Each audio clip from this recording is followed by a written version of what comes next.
So, good evening, students. Welcome to this session 2 on chapter 1, automated business process.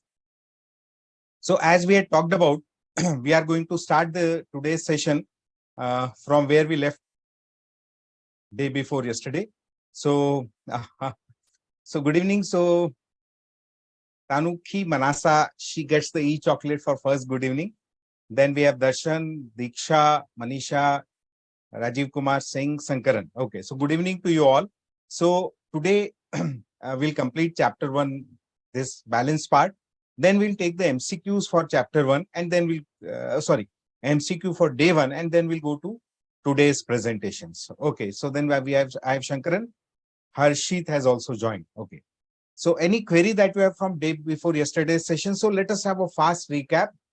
In the first part of the chapter 1, we talked about the business process automation as a concept, as an idea, the benefits, the factors which affect the success of business process automation, along with live cases. We are now in the second very important part of chapter 1, that is risk and its management. We talked about risk, we discussed number of terms, assets, vulnerability, threat, risk itself, exposure, countermeasures, residual risk. Then we talked about the sources of risk, the types of risk, and now we are on risk management strategies. Okay, so we have a question from Darshan. Trojan and ransomware. Good. So let me define. So Trojan is what? See, Trojan is basically capturing some critical information, data about user. Let me share this with an example. Like you create password. So when you create password, you create a, there's an option wherever you create a password, forget password. So the system asks you when you are creating the password for the first time, many systems ask you to create what they call as a security questions. Now, what Trojans may be doing? So Trojans are spyware, malware. They capture critical information about the user. Let us carry this example ahead. So suppose you have created password and you have created some secret questions. So what Trojans would be able to do, they will capture your secret questions. Now, if I want to hack into system, enter into system, what I will require? Password. So the hacker, she has the secret question. So how that secret questions have been captured by the hacker? Through use of Trojans. These are spyware, malware. What Trojans do, they capture the critical information about users. So they click on the button. Once they've captured your secret questions, they click on the button, forget password. So when you click on that button, forget password, system asks you, allow you to create a new password, but that is only after you share the secret question. So that secret question is available with the person who hacked your system through use of Trojans. So Trojans basically capture users' critical information data. Then ransomware. See, ransomware is, let me share with a live example. Okay, so I was talking to, I'm also a DISA, post-qualification faculty for the institute. So one of our DISA participants, they are basically chartered accountants who are going to attend this DISA course. So one of that participant, he made a call to me and he shared something. So I'm sharing that with you to create the understanding of the word ransomware. It's good to learn and good to understand also. So that CA somewhere in India, he was providing this outsourced accounting services. So his clients he was doing accounting service for his clients, and all accounting was being done on an accounting software in the chartered accountant's office. So I got a call, say tomorrow morning, the CA calls me and the CA told me, sir, I have been hit by ransomware. So what exactly is ransomware? So that chartered accountant made a call. As soon as he called me, I asked him how it happened. So then he told me what had happened. So I'm sharing the whole instance. That is going to help you understand the idea behind ransomware, how it comes, what security is needed, and then what is the possible solutions. Okay. So it be a good learning. It's part of the syllabus like that. So I asked what you did. So what that CA did, he did something good, but he did not create security. So what that CA did, he created what is called as a static IP address. Static IP is like location you create on internet. So what he wanted that all the outsourced clients for whom he was doing an accounting, those clients could remotely access the chartered accountant system through logging through a static IP. Now, static IP is a technology that is available that can allow people to log into your system remotely. But then you need to create security. You need to create what is called as firewall. Firewall is a word that is sometime going to come in our discussion. It's a security technique. Firewall restricts non-genuine users from entering your system. So this chartered accountant created a remote access mechanism for his clients so that they could enter into the CA system and see what accounting transactions are being done.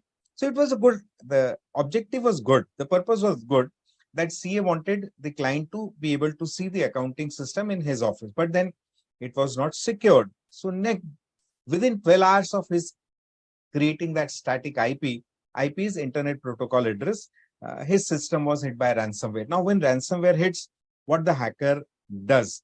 So what the hacker does, the hacker basically encrypts. Encrypts is create passwords, create restrictions on accessing data. So all the files in Chartered Accountant's office, they were encrypted. No, the CA couldn't open any of the file. Now, but then the files are critical. So you need a solution. So what is the solution? You need the password. So this ransomware person who has done the hacker, he sends an email to you, he sends a message on your screen that we have captured your system. If you want to know the password, you make some payment. So this idea about giving password to the person who has been hit, and his system has been encrypted, and you will give the password only when you get money. That is called as ransom. Firoti vasulna. So that is why the word ransomware is there. So these hackers, they send a message to the person whose system they have encrypted that if you want the encryption password, you pay us the money. I'm just completing a discussion in technology terms, but then they don't want you to pay money by a bank transfer or a wire transfer, because if you do a wire transfer, the hacker's location is going to be captured. So I don't know whether you know it, but all these ransomware attackers, they don't seek money through wire transfer. They seek money into what you all know is called as cryptocurrency. So they ask you to make payment in cryptocurrency. Cryptocurrency, the key feature of success of cryptocurrency is non-traceability. You cannot trace the origin and the source of it, where it is going. And that is why all across the globe, now all countries across the world are very apprehensive of allowing cryptocurrency because it creates non-traceability.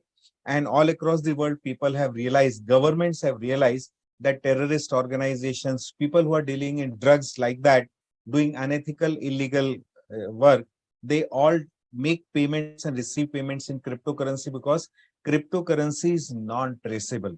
So the ransomware attacker, he or she doesn't ask you to do a wire transfer or a bank transfer or a Paytm or a UPI, because then the source and the object will be traced. They want you to make payment in cryptocurrency. So this is exactly what is ransomware. Now the solution to ransomware is, one solution is you make payment in cryptocurrency. The other solution is you have to, generally what that chartered accountant he did, he had to format his system, lose all his data.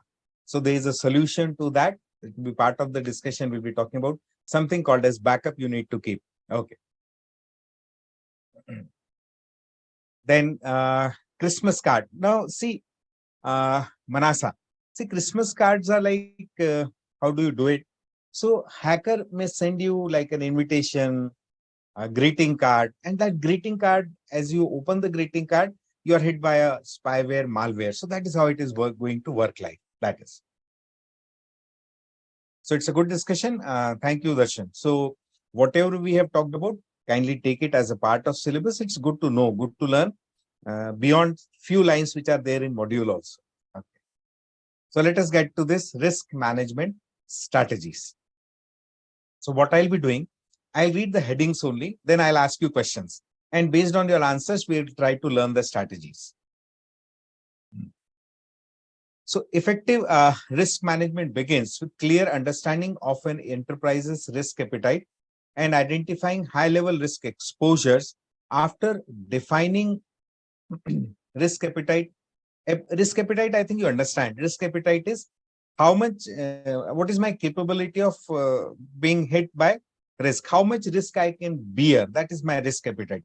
मेरी risk सहन करने की क्षमता को कहा risk appetite. Okay.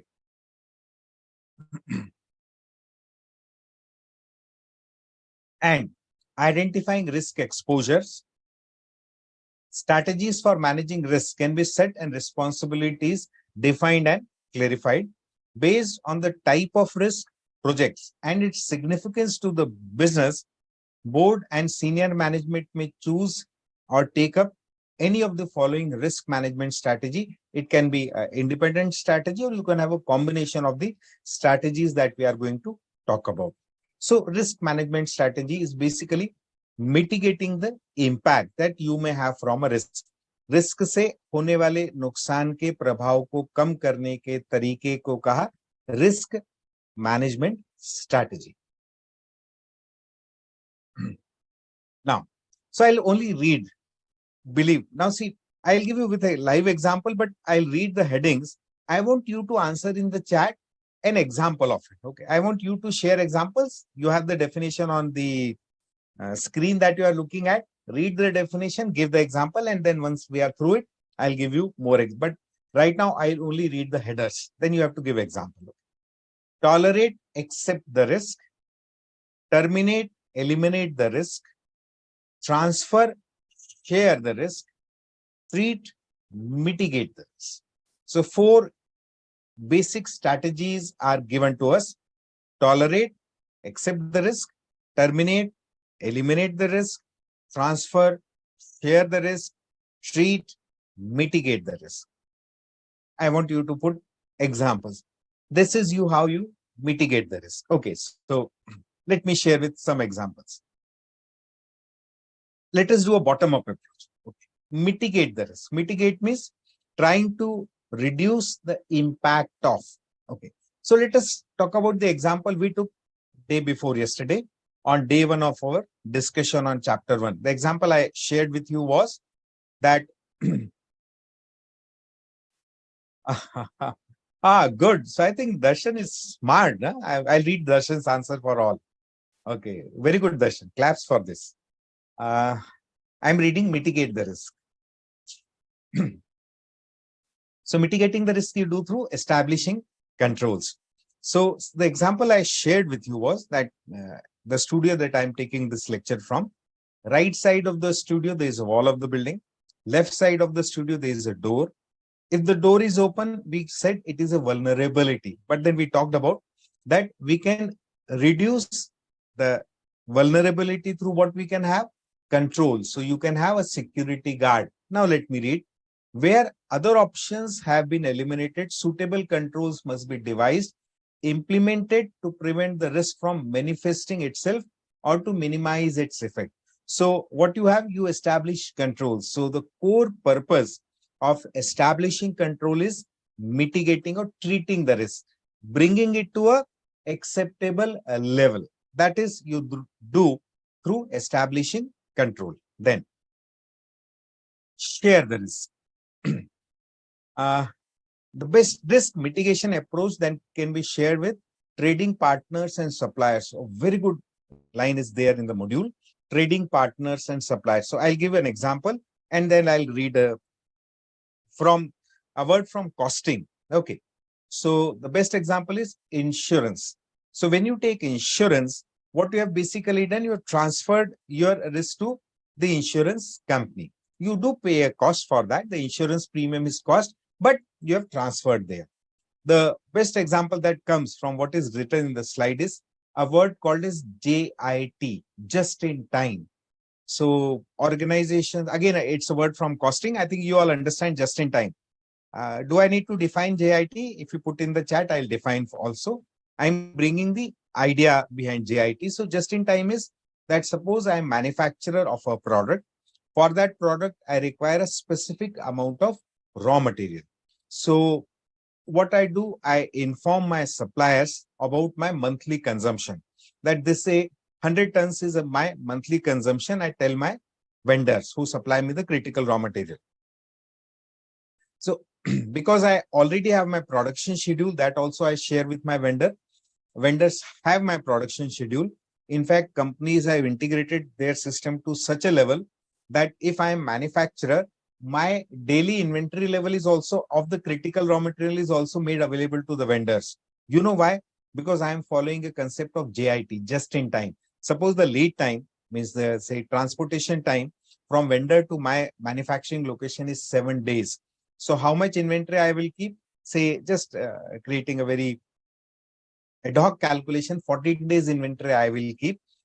That will allow my vendor that if my monthly consumption is say 100 tons, so when my inventory is at 50 tons, my vendor will automatically send me a ROQ, EOQ quantity of inventory. So what I have done, the whole inventory management related risk, stock out related risk, I have transferred to whom? My vendor. That is how you work. It's a phenomenal thing to know and learn. So transferring of risk. Then elimination of risk. I'm taking a very different example to bring about this idea about eliminating of the risk. Okay, let us read the definition. It is possible for a risk to be associated with use of technology, supplier or vendor. Now, again, a very good line is given. So let us take it through a very different example. I personally feel that within whatever we do, 2 years of articleship you are going to go about. So you must associate yourself with some physical activity. It must be some kind of sports, and that is a must. Means beyond studying, because you are all just starting into your CA life as a student. There's a series on CA student life. I think you must be seeing that. So what I want is you must have some physical activities. It has to be a activity that brings out sweat. So it could be running, walking, swimming, hiking, cycling, whatever you feel like, but it has to be there and it has to be done daily. Must do. No options like that. So in this whole idea, I have get some opportunities to be associated with some basic adventure sports like river crossing, rappelling, then that zip line. So once we had a pleasure of having that parasailing, I think you call it parasailing, jumping from a hilltop with a parachute with you and a trainer behind you. So that is what you call as parasailing. So I was sharing my experience with one of my friends in US. So he asked me, Atul, have you done skydiving? Now we all have seen those Hindi movie where that three friends jump for skydiving. So when you go up there in reality, when you go up 15,000 feet up in the sky, there's a trainer behind you, and then he brings you to the open window and asks you. So let me do it in Hindi. क्या तुम कूदने के लिए तैयार हो? So the trainer asks you, are you ready to jump? Now, anyone who is doing for the first time in his or her life, that person is not going to jump. So that is basically eliminating the risk. So thing that you cannot do, a thing that you cannot deal with, don't go there.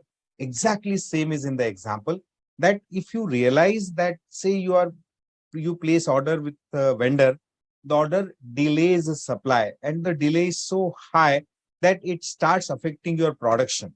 Then you stop that vendor. That is eliminating that risk. Last is accepting the risk. So accepting the risk is like during our articleship, the 4 years articleship I did. So every day as an article, we will do a mistake. Okay. So and every day we will do a unique mistake during our articleship. See, articleship is there for learning. And because every day we do a unique mistake, हर दिन नई गलती करते हैं ऐसा. So our boss could not scold us कि कल भी तुमने गलती की थी, आज भी यही गलती की है. So then, because it's like that, and articles, me also being one of you like that, so we do mistakes. So then, over a period of time, our boss read the first line: accept the risk. That this is the way people are going to work. So you accept that. Let us read. Some risks may be considered minor, because the impact and probability of occurrence is low. In this case, consciously accepting the risk as cost of doing business is appropriate, as well as periodically reviewing the risk to ensure the impact is always low. So boss accepted, okay, even if you're doing some small mistakes, let us go with that. That is accepting the risk. So let us read your answers. So Darshan says that format was terminating the risk. Very good, Darshan. Great. Yes, mitigating. So Sunil Kumar, a very good example. You keep backup by mitigating. Backup is good mitigating. Yes. Material costing. Very good, Darshan. You read it. JIT. Yes, eliminate the risk through change of technology. Sunil. Okay. So those who joined late, Priyanka, Sunil, Kiran, good evening. Okay. That is good. So treat, mitigate the risk. Next. Enterprise Risk Management, ERM. That was still, we are going to start with ERM. Now, this is day one. I'll bring the MCQ. So I'll be expecting answers from you in the chat. Keep yourself ready. Let me, just give me a second.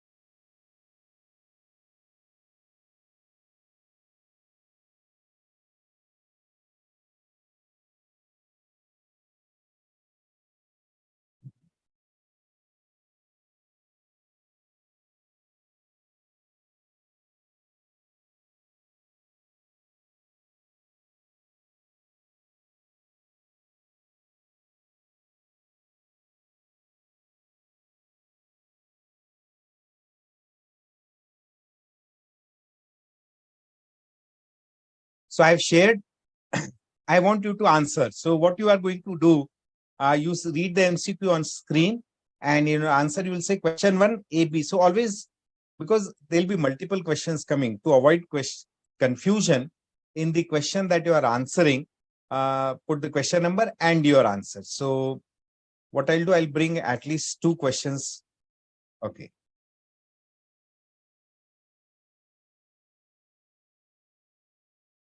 Yeah. So I think you can see 2 questions. So that is going to make it slightly fast. Okay. So I'm reading. Inadequate security in a company's fault of, choose the best option. So you have to choose from the best. And believe me, we did give a hint to the answer in the discussion we had. Question 2 is inadequate security is. So I want you to answer. Okay.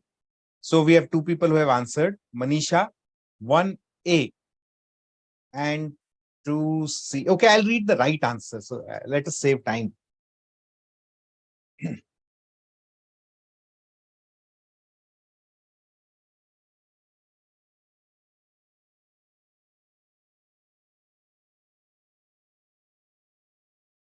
Yeah. Oh, many answers are there. Okay, good. So choose the best option. Good. Now, the 2 options that must create confusion is A and D, authorities and audit committee. Now, audit committee you have read. You must have read the SEBI, the governance guidelines, part of your company audit lecture. You must have read it. So basically, there's something called as director's responsibility statement. So directors are responsible to ensuring compliance with accounting standard. Directors are responsible to ensure proper internal controls. So this director's responsibility of having internal control properly implemented is going to be run through whom? So it will be run through what you may call as audit committee. So that is the right answer. I'm just referring 2 more standards only for understanding. SA 260, communicating with those charged with governance, and SA 265, deficiencies of internal control. So this you are going to talk to the top management. So in the given options, the best answer is audit committee. So 1 is D. I created this confusion for understanding. Good. Then 2, I think most of you have answered correctly. So 2, I've got the correct answer. That is vulnerability. So great. Let us go to the next set of questions. Okay, you have got 3, 4. Yeah. So next set. Take your time, no hurry.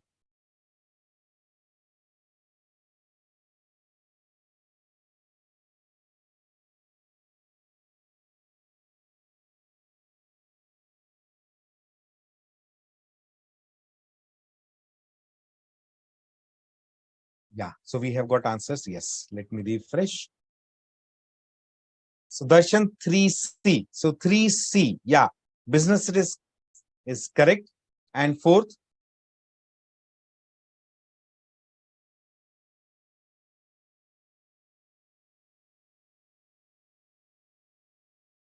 3C. Yes. So 3C, most of you answered correctly. Fourth is, okay. C. So we have Subhiksha Vasudeva. Okay. So she has got it correct. 4C. One of the correct answers we have. Preventive control. Yes. Okay. So preventive. So corona vaccine is a good example of preventive control. Now this word has come for the first time. It is part of our discussion. I've told you it is part of all the 5 chapters you are going to learn about. So preventive control. So as a learning, I am asking this question, okay, just to ensure that the idea about prevention, detection, correction is clear to us. Okay, and then compensatory is also word that is here. So doing MCQ is one part, but then we need to understand the words given. Okay. So preventive, I'll give it an example. Okay. So you can just remember, have a recall of it. So preventive control, like suppose fire is a risk. So risk will have all categories of control: preventive, detective, and corrective. So if fire is a risk, what is preventive control against fire? So the right answer is fireproof material, no smoking zone, preventive. First, if fire is a risk, what is detective control? Second, fire alarms, smoke alarms are detective controls. Then if fire is a risk, what is corrective control? Fire extinguisher, sprinkler system. These are corrective controls. So for each category of risk, you will always have a set of controls: preventive, detective, and corrective, which you implement. That is a decision organization takes based on multiple factors. Okay. Then coming to the last word, compensatory. Now, what exactly is compensatory? See, compensatory control means where entity has not established any of the desired control. It can be preventive, it can be detective, it can be corrective. So if a desired control is not established, then entity can have an additional control measure that compensates non-existence of any control desired. That is why you call it as a compensatory. It compensates non-existence of any control. So preventive, detective, and corrective plus compensatory.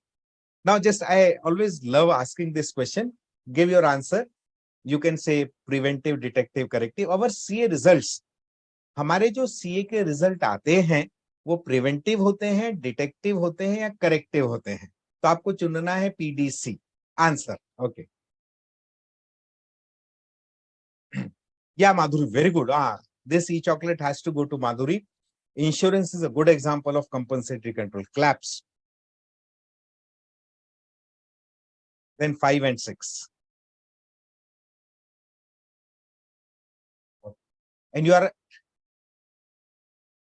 no, Sunil, you have to select one. You cannot say all. All of the above is not the option. We only have 3: preventive, detective, corrective.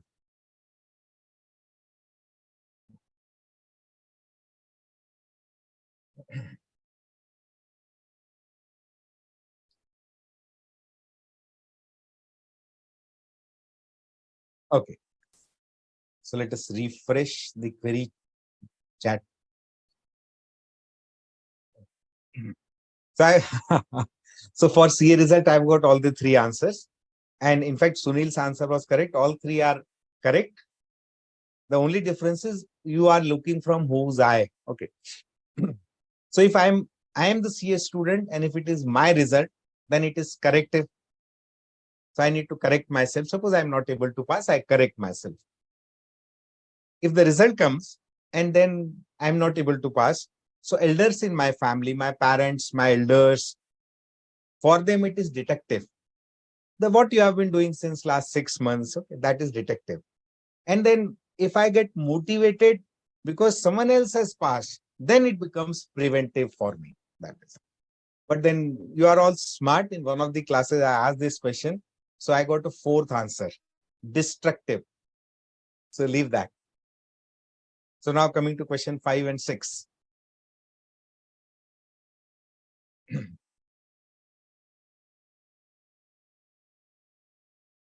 Oh, you have to read the question carefully, 5. Huh? Read it carefully. It's a question asked in negative format.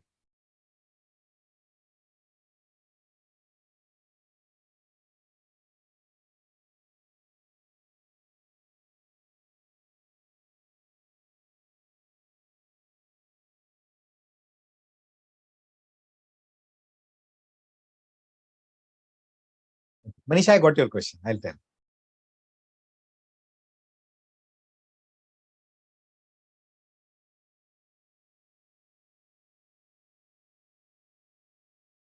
So let us first close this MCQ. Then Manisha has put a good question. I'll explain that. So now question 5, the right answer is D. Let me read. All aspects associated with good passwords used in BPA. Choose the odd one out. Now, which is not a good rule for password. The D1, password must be small size so that user can remember easily. Please understand that if password is small size, the hacking chances of it will be very high. In fact, if you go to this government websites, you have 8-digit password, combination passwords, minimum length is specified. So D is not a desired feature. Then 6th,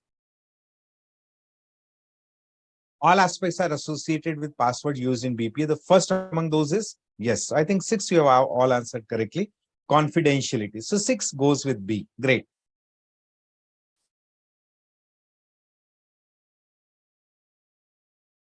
Last 2. So in fact, 7th we have already discussed.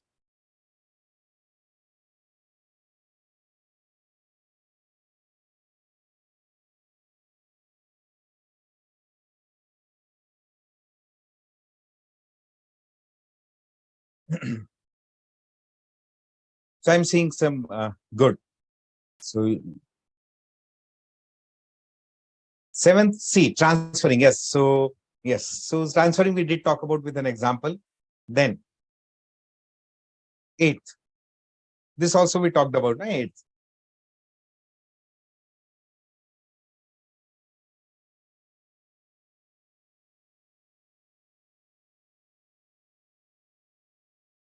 Yeah. So see, you have all. Yes. Diksha. Yes, she has answered correctly. Vulnerability. We talked about this. That if you don't identify asset, you don't do a vulnerability assessment. If you don't do a vulnerability assessment, you don't do a threat perception. If you don't do the threat perception, then risk goes out. So answer is 8A. Great. Now coming to before we go to today's session, Manisha has put a good question. So I need to answer. I need to Manisha to be able to get into the problem with the idea that you have put. So let me do it. We'll have a slightly long discussion answering Manisha's question, but the idea has to be made very clear. She has put it very well that how audit committee is responsible. Now, Manisha, I'll just bring that question. Now, see, we are talking of company. Okay. So company is an organization that is working. Authority means authorities are like government authorities, tax authorities. Okay, that is one aspect. Then when I say authority, so authority is the person who is there to ensure the law is complied with, regulations are complied with. That is one aspect. When I'm talking of company per se, my own company, within my company, how do I ensure security is there? And then who is responsible for having it? So I started from your Companies Act. In Companies Act, you have this director's responsibility statement, complying with policies, having proper policies, ensuring compliance with standards, ensuring proper internal controls are there. That is basic responsibility of board of directors. So then board of directors is not going to be there to look at the day-to-day operation. So this can be delegated to the audit committee. So the answer was in bracket, choose the best option. Of the given who is going, suppose I had put board of directors against audit committee, then you would have chosen board of director, but it is not there. So then it has to percolate down in this manner. Okay. So that is, so let us go to today's PPT. Just give me a second. I'll bring it. 1 minute.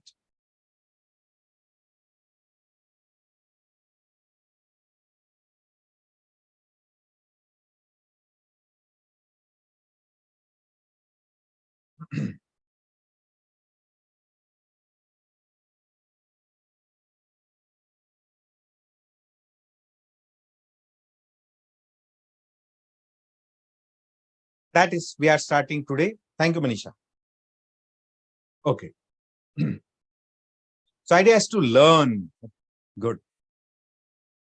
Standard disclaimers, then syllabus. We are in chapter 1. The whole chapter in flowchart. The learning objectives for the chapter.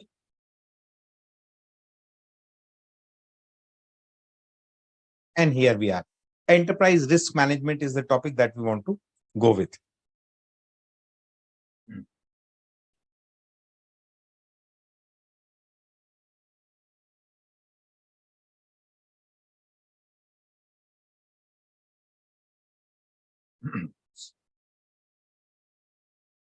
Now, see, this is a very important topic, more from the practical application side of this. Okay. So what I want to carry this word, use this word. In fact, those of you, those who are doing articleship or those who are going to do articleship after some time, just keep this word in your mind. Carry this word. This has huge implications. The way things are evolving, the way things are moving ahead. I'm just trying to create the idea behind the word that you are reading. See, organizations have become very large. To manage organizations, entities need to have some methodology of doing it. So then when you are managing organization, the issue of controlling, the issue of risk is always there. So how you ensure that every aspect of organization is properly controlled, properly managed. Every function, department, sub-function, person, employee, every person, he or she is working to ensure that the objectives of the organizations are achieved. How you do it? Just imagine, I just said a few days back, we did probably talk about the number of employees our big technology companies have. So TCS has employee strength more than 6 lakh, Infosys has more than 3 lakh, Wipro, Tech Mahindra, they have in range of 2 lakh each. So now imagine an organization with a strength of 6 lakh, 3 lakh, 2 lakh, how these organizations are going to manage themselves. It's a huge task. Okay. And an organization with 6 lakh employee, imagine the physical space the employees are going to work from, the number of locations in a state, in a city, in a country, on the whole earth where they are working from, the differences in time zone, the area of operation. So everything is so important and so important to control. To all this, what entities do when they need to manage such big organization, they use the header of this slide. Now let us read the header. So you are read the header now, what we call as enterprise risk management. So I've created a background. So when you read this topic, imagine organizations of this size so that you can realize the impact of the topic you are into. And believe me, it is a phenomenal topic to learn through. And you can do this during your CA study itself, and post, once you become chartered accountants, in service, in practice, you start your own business, go for entrepreneurship, startup, you create your own startup. This is going to be very, very, very important. So let us read this. In implementing control, it is important to adopt to a holistic and comprehensive. First line, holistic means you have to imagine the organization as a whole. You have to imagine that it's like, you must have seen bearing, But so a small bearing moving, it moves the large bearing. So because organizations are integrated, non-functioning, a department not doing properly is going to have impact on other departments. So a comprehensive analysis has to be done. Hence, ideally, it should consider the overall business objective, processes, the structure, the technology, and the risk appetite. We have already defined the word risk appetite. So when I consider an organization, I must have a holistic view about the risk I may have. Based on this, our overall risk management strategy has to be adopted, which should be designed and promoted by top management and implemented at all levels of operations as required in an integrated manner. Regulations require enterprise to adopt risk management strategy, which is appropriate for the enterprise. So last line is creating a legality to the whole transaction. The more important part is that if I'm an organization, I need to understand that I am subject to risk. Risk is multifaceted, multi-source, multi-location, multi-dimension, multi-parameters. So risk is going to have so much built into it. As an organization, what I need to ensure, I have a holistic, comprehensive view of all my department, all my functions, all my assets, all my sub-functions, and make an analysis how it is going to be affected by risk. And then I need to have enterprise risk management as a concept, as a policy built into my organization. So you use the word ERM as a acronym for it. So ERM may be defined as a process affected by, so who is the triggering, who is going to start it? The board of directors, the top management of an entity's BOD and other persons applied in strategy setting. Who is the strategic decision maker? The top management across the enterprise, designed to identify the potential events that may affect the entity, manage risk to be within its risk appetite, to provide reasonable assurance regarding achievement of entity's objective. So this is very, very, very important. The whole idea behind enterprise risk management. Okay, we had a question. I'm imagining an enterprise.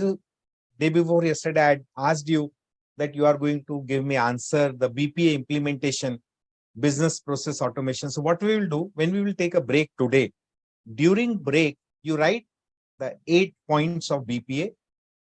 Any organization that during COVID, near COVID, first phase, second phase, you found that the organization has automated itself. So the 8 steps I want you to write. Okay. So not now, but when we have a break, I'll again remind you that during break, I want you to put your feedback on business process automation done by some retailer, some grocer that you have experienced yourself. It has to be a personal experience. Believe me, you must not have read, you must not have heard what I have said, not from the module, not from the discussion, but your own understanding of how this organization has done that 8 points of BPA. So not now, during the break, you write the 8 points. Then when we rejoin after the break, we'll read it through. Okay. I thought someone will remind me, but then you are all fast friends. You don't remind each other of something that may lead to trouble. Great. Okay. Then first line is again very important. No entity operates in a risk-free environment. So risk is like omnipresent. Every organization, every function is going to be affected by some risk in any form, nature, location, event it may come from. And enterprise risk management does not create such a, yes, please understand, even with all the control, we have already talked about that, whatever you have done, you cannot create a risk-free location. That is why day before yesterday, we read a word that was, you cannot create risk-free. Something will be left. We read a word for that. That is residual risk. So even after all assessment, all controls being put in place, there will be still something that will be left out. That is called as residual risk. Rather, it enables management to operate more effectively in an environment filled with. So once you know that you're subject to risk, then it helps. ERM provides enhanced capability to do the following. So once you have gone through this whole idea about enterprise risk management, Then it adds to the following: align risk appetite and strategy. Great.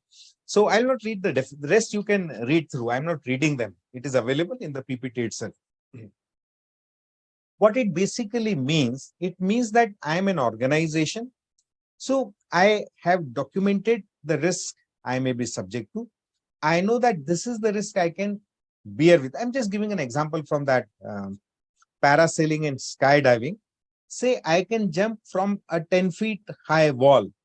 That is my risk appetite. So I decide that this is my risk appetite. This much I can bear with. Based on that, I create a strategy around all that analysis that has been done. So once you have done this, the whole idea improves. The organization's capability of managing itself in risk is enhanced to a phenomenal level. So first is align the risk appetite to the strategy. Then second, you link growth, risk, and returns. Perfect. Entities accept risks as a part of value creation, preservation, and they expect return commensurate with the risk. In fact, of all the definitions, those of you who had commerce in 11th, 12th, you have read the definition of profit. Profit is the reward for risk taken. So you are able to do it. Enhance risk response decision. Very important. So once you have made an analysis, you know this is the kind of risk, this is the source of risk, this is the probability of risk, this is the impact of risk. Based on that, you create a response mechanism. ERM provides a rigor to identify and select alternative risk response. We have already talked about the risk strategies: avoidance, reduction, sharing, and acceptance. ERM provides methodologies and techniques for making these decisions. Minimize operational surprises and losses. Yes, see, once you have been through this process of risk management, then if event occurs, you're not surprised. Your surprise here means you are not taken off guard because you have already done that. I'm just creating an example of being caught off guard. Attack on World Trade Center was surprise. No one in the world could imagine that a plane that is filled with fuel could be used as a bomb by hitting a high-rise building. Surprise. The day that World Trade Center attack happened, the world was surprised. But now, because today the world knows that a aircraft filled with fuel, even a civil aircraft, it can be a potential bomb. All across the world, all critical high-rise buildings have been designated as no-fly zone. Very, very, very important. So it reduces operational surprises. Then entities have enhanced capability to identify events, assess risk, establish response, thereby reducing the occurrence of surprises and related cost or losses. Identify and manage cross-enterprise risk. Yes, very important. Just understand, if you imagine the world today, the way it is there, the Ukraine-Russia war being there, the trouble the world is having with China like that, you know, if I'm putting this word back to you, across the world, people are, in fact, just bringing one more parameter to this. If you have read through Suez Canal. So some time back, a big ship was stuck in Suez Canal. So it was so stuck that the whole canal was blocked. Now, I'm just trying to bring an issue to you, then we'll read the point. I don't know whether you knew that, you probably must have read. I don't remember the exact number of days that big container ship blocked that canal, but suppose it was 30 days. Now, just I'm telling you the impact of that. If Suez Canal is blocked and a ship from, say, India is supposed it is to go to, say, Spain. So normal case, it will cross through Suez Canal, but now it is blocked. Any idea you have that when a Suez Canal is blocked, what is the route the ship has to take to go to Spain? The route will be, the ship will have to travel southwards to go to, it will have to cross the whole Africa continent, the Cape of Good Hope, and then rise up above, go to Spain. that is going to add to the time and the cost and the risk associated with ocean currents and ocean storms, and piracy is a big issue that is there. Unimaginable. So today, all across the world, there's a key word that the countries are trying to minimize: the risk that they call as associated with supply chain management, risk associated with singular supply locations. Very, very important. Now let us read the header again. Identify and manage cross-enterprise risk. How one enterprise will be related to another. Every entity faces myriad of risk affecting different parts of the enterprise. Management needs to not only manage individual risk, but also understand interrelated impact. That Russia-Ukraine war, people were mentally prepared, but no one was prepared for such a long war, the impact of it, the impact it is going to have on global crude supply and everything. So how you manage it? Same way entities have to look for this.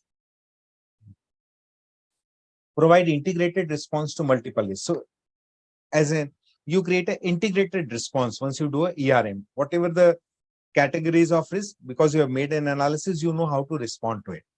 Seize opportunity. Yes, this is the best part of this. Management considers potential events rather than just risk. And by considering a full range of events, management gains an understanding of how certain events represent opportunities. Yes, in fact, we as a country have started capitalizing on all this because supply chain has become an issue. So we are inviting, like, I don't know whether you know about it. This discussion on semiconductor chip manufacturing has been in news since last so many months. So India is considered to be, there is a concept of manufacturing of chips. There is a concept of designing of chips. Designing is called as fabrication. They call it as fab. So India is the world leader in this design part of chips. Got the point? Now, because we are already a world leader in design part of the chips, and the supply chain is hitting the manufacturing part of chips, so global chip manufacturers all are pitching in to have manufacturing facilities in India, seizing opportunity. So we as a country are seizing this opportunity. Rationalize capital. Yes, more robust information on entities' total risk allows management to effectively assess where to put capital into. Okay, so a fast recap. ERM provides enhanced capability to do the following. Then there's a question I need to answer. Align risk appetite and strategy, link growth, risk and returns, enhance risk response decisions, minimize operational surprises and losses, identify, manage cross-enterprise risk, provide integrated response to multiple risks, seize opportunity, rationalize capital use. There's a query I'm just taking. Sorry.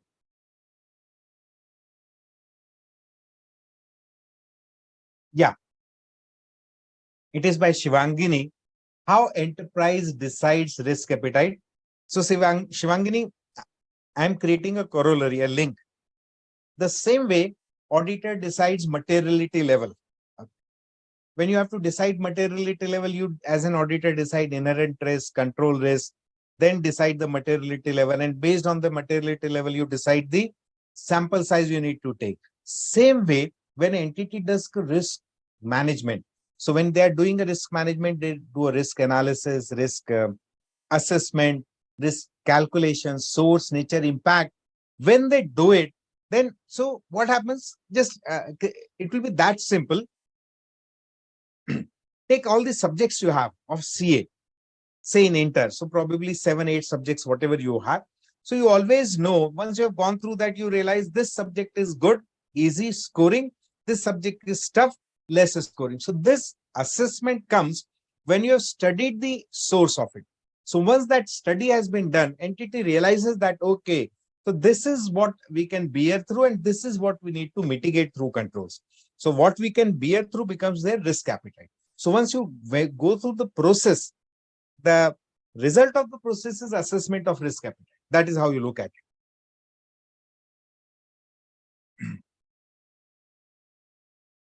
So it was a good question to answer. Yes. Okay.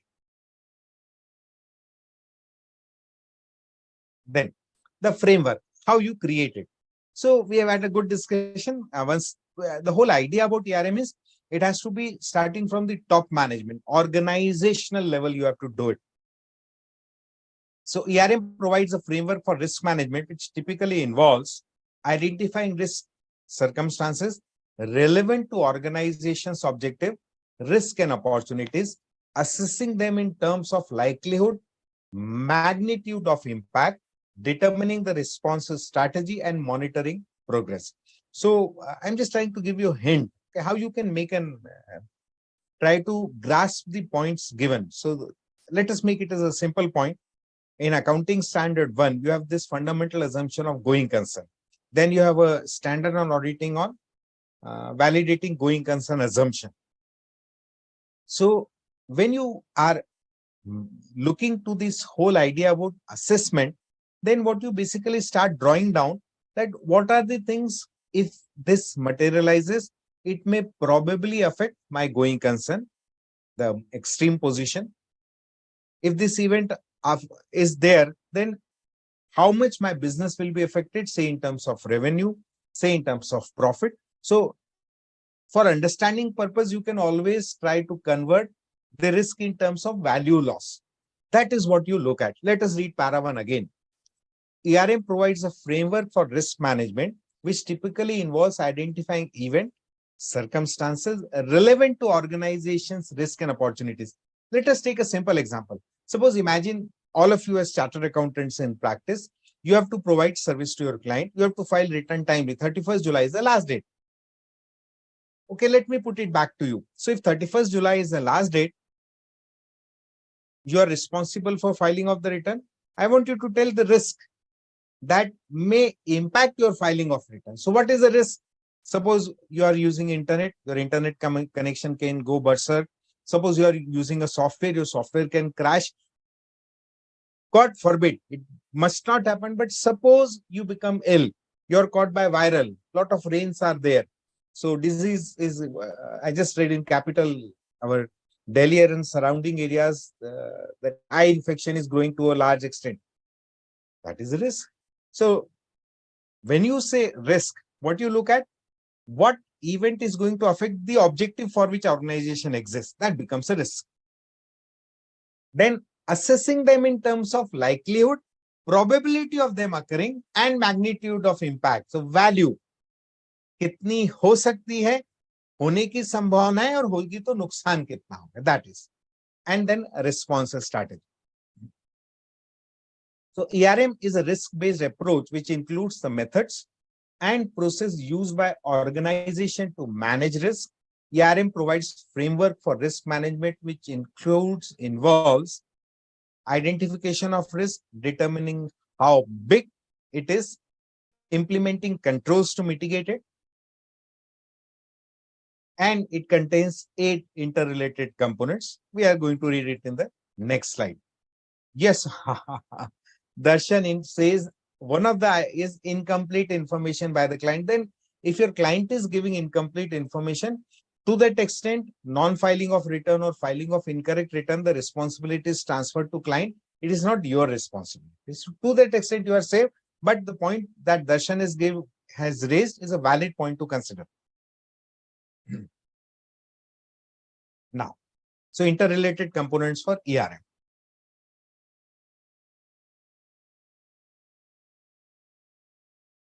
Internal environment. What I'll do, I'll read the headers first. I'll read the headers first, and then we come to definitions later on. We have had a good discussion on ERM. So reading the headers, we create some idea in your mind, and then we'll discuss through.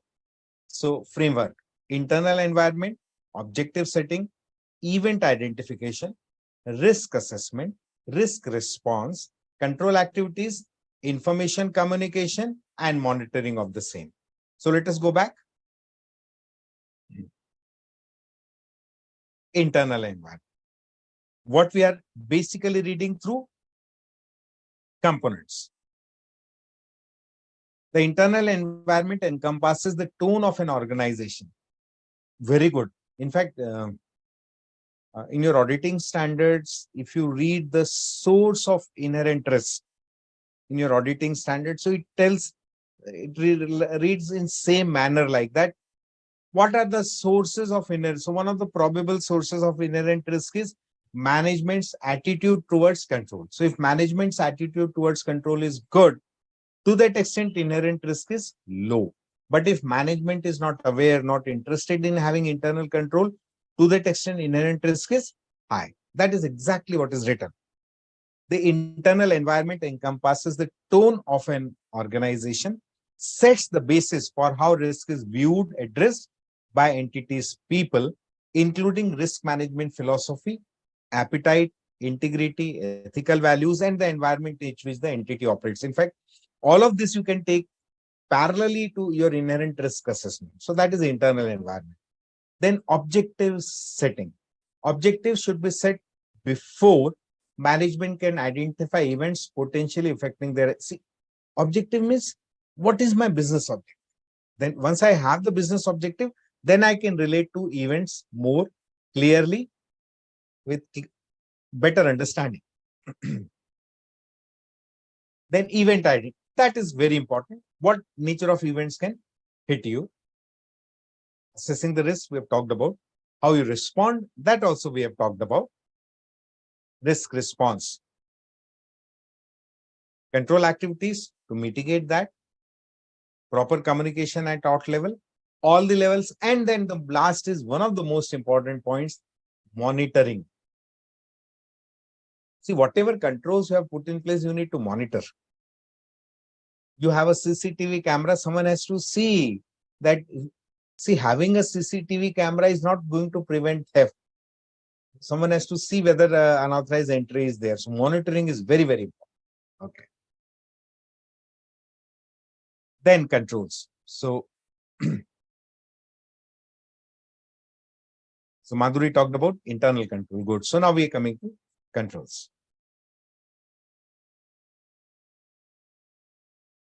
Very, very, very important part. I told you controls will be part of every chapter, and probably control word will be read on each of the day you have this online lectures available for you. So control. So let us take it one by one. We already had a very simple discussion on control.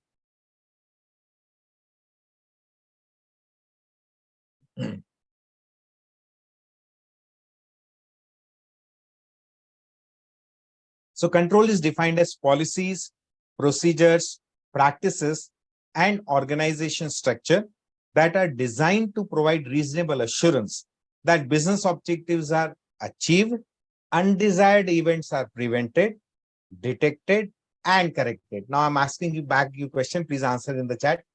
Who has responsibility of implementing internal controls? In an organization, who has responsibility of implementing internal control? I want you to answer in the chat. I have to bring the module. Within that time, I'll bring the module to share with you. Just give me a second. You are answering the question, who has a responsibility of implementing internal control in an organization? Allow me to bring the module.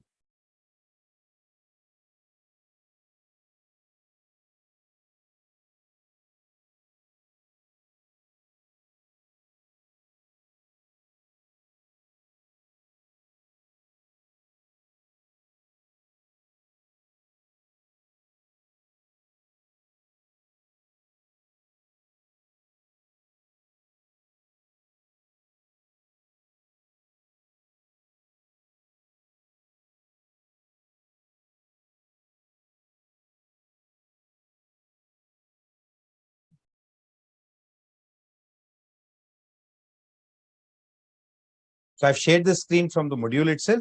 Let us see your answers. So I'm reading your answers. So management. So Rajiv Kumar Singh says management. Madhuri P, management board of directors. Darshan, top management. Diksha, management of the organization. Harshit, management.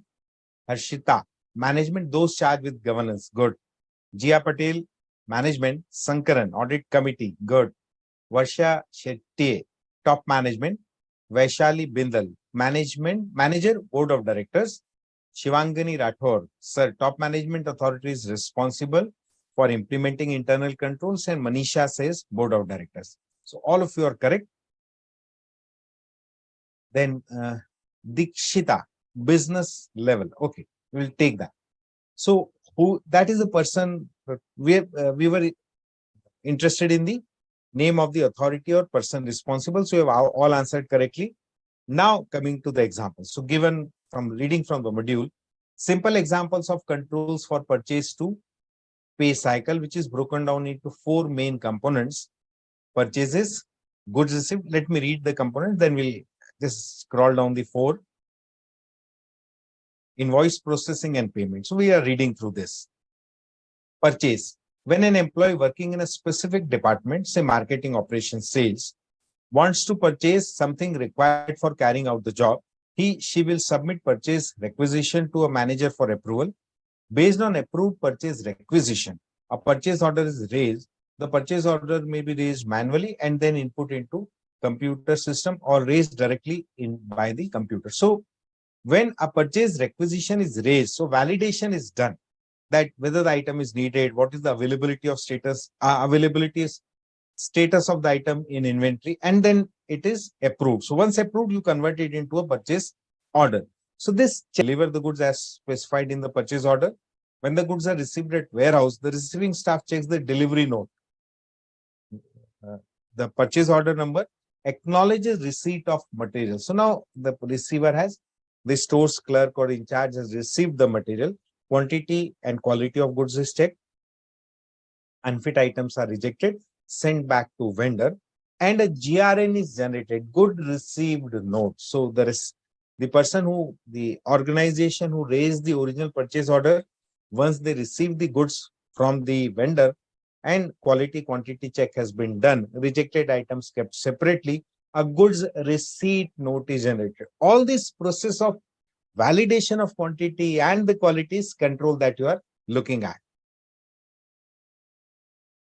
So goods received notes show the accepted quantity, means there could be reject quantities. So they are not put part of GRN. I'll come to the flowchart later on. Let us complete the process. Then now you have received the goods, so now you need to make the payment. So payment has to be as per the payment terms. Where is the payment term mentioned? In the purchase order. The vendor sends the invoice to accounts payable department, who will check input the details in computer system. The vendor invoice is checked with the purchase order for terms and quality check to ensure that only goods orders have been invoiced at the negotiated price.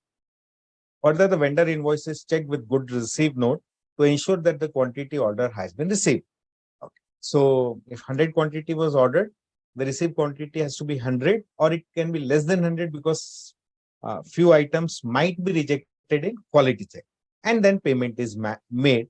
If there is no mismatch between purchase order, goods received note and vendor invoice, the payment is released. So a process is given. Now let us see the flow chart.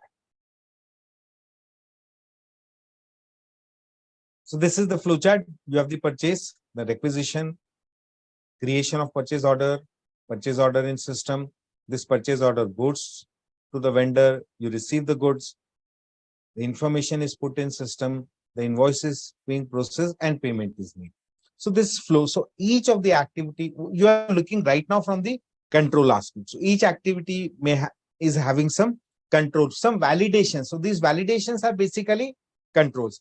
Now, how you execute those validations, you just keep a tag of this: blue colors A, B, C, D, and black colors D, E, F.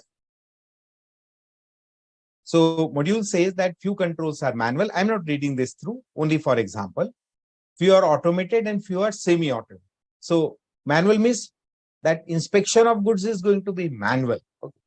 Then few comparison will be automated. Say price.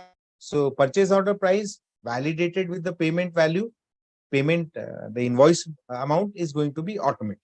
And then some can be semi-automated, like generation of goods received note. So some part has been automated, some has to be done manually. So that is one example we wanted to take from the module. Let us go back to our slide. Just give me a second.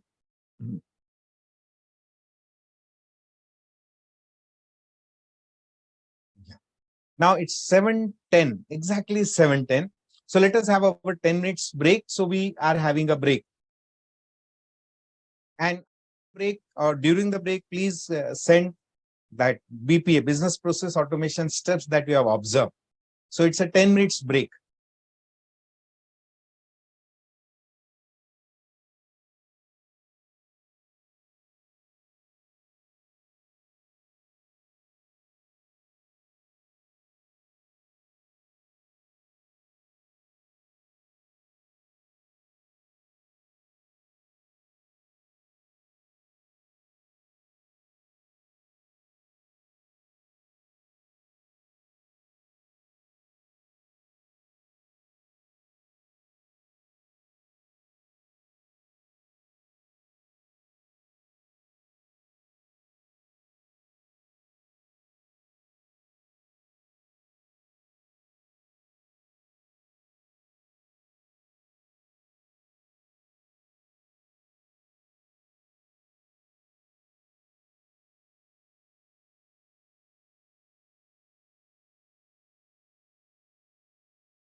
Okay.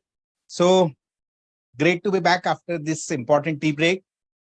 Uh, so Aisha has put one of the toughest question. Sir, how we remember the point in exams? Now say Aisha, my core point is that we did talk about day before yesterday, but then let this discussion be part of the class itself, because whatever we are studying, the core is how we remember, recall all this in exam, and then how do we appear in exam. That is the part. So to me personally, the best way to remember is to get a good understanding.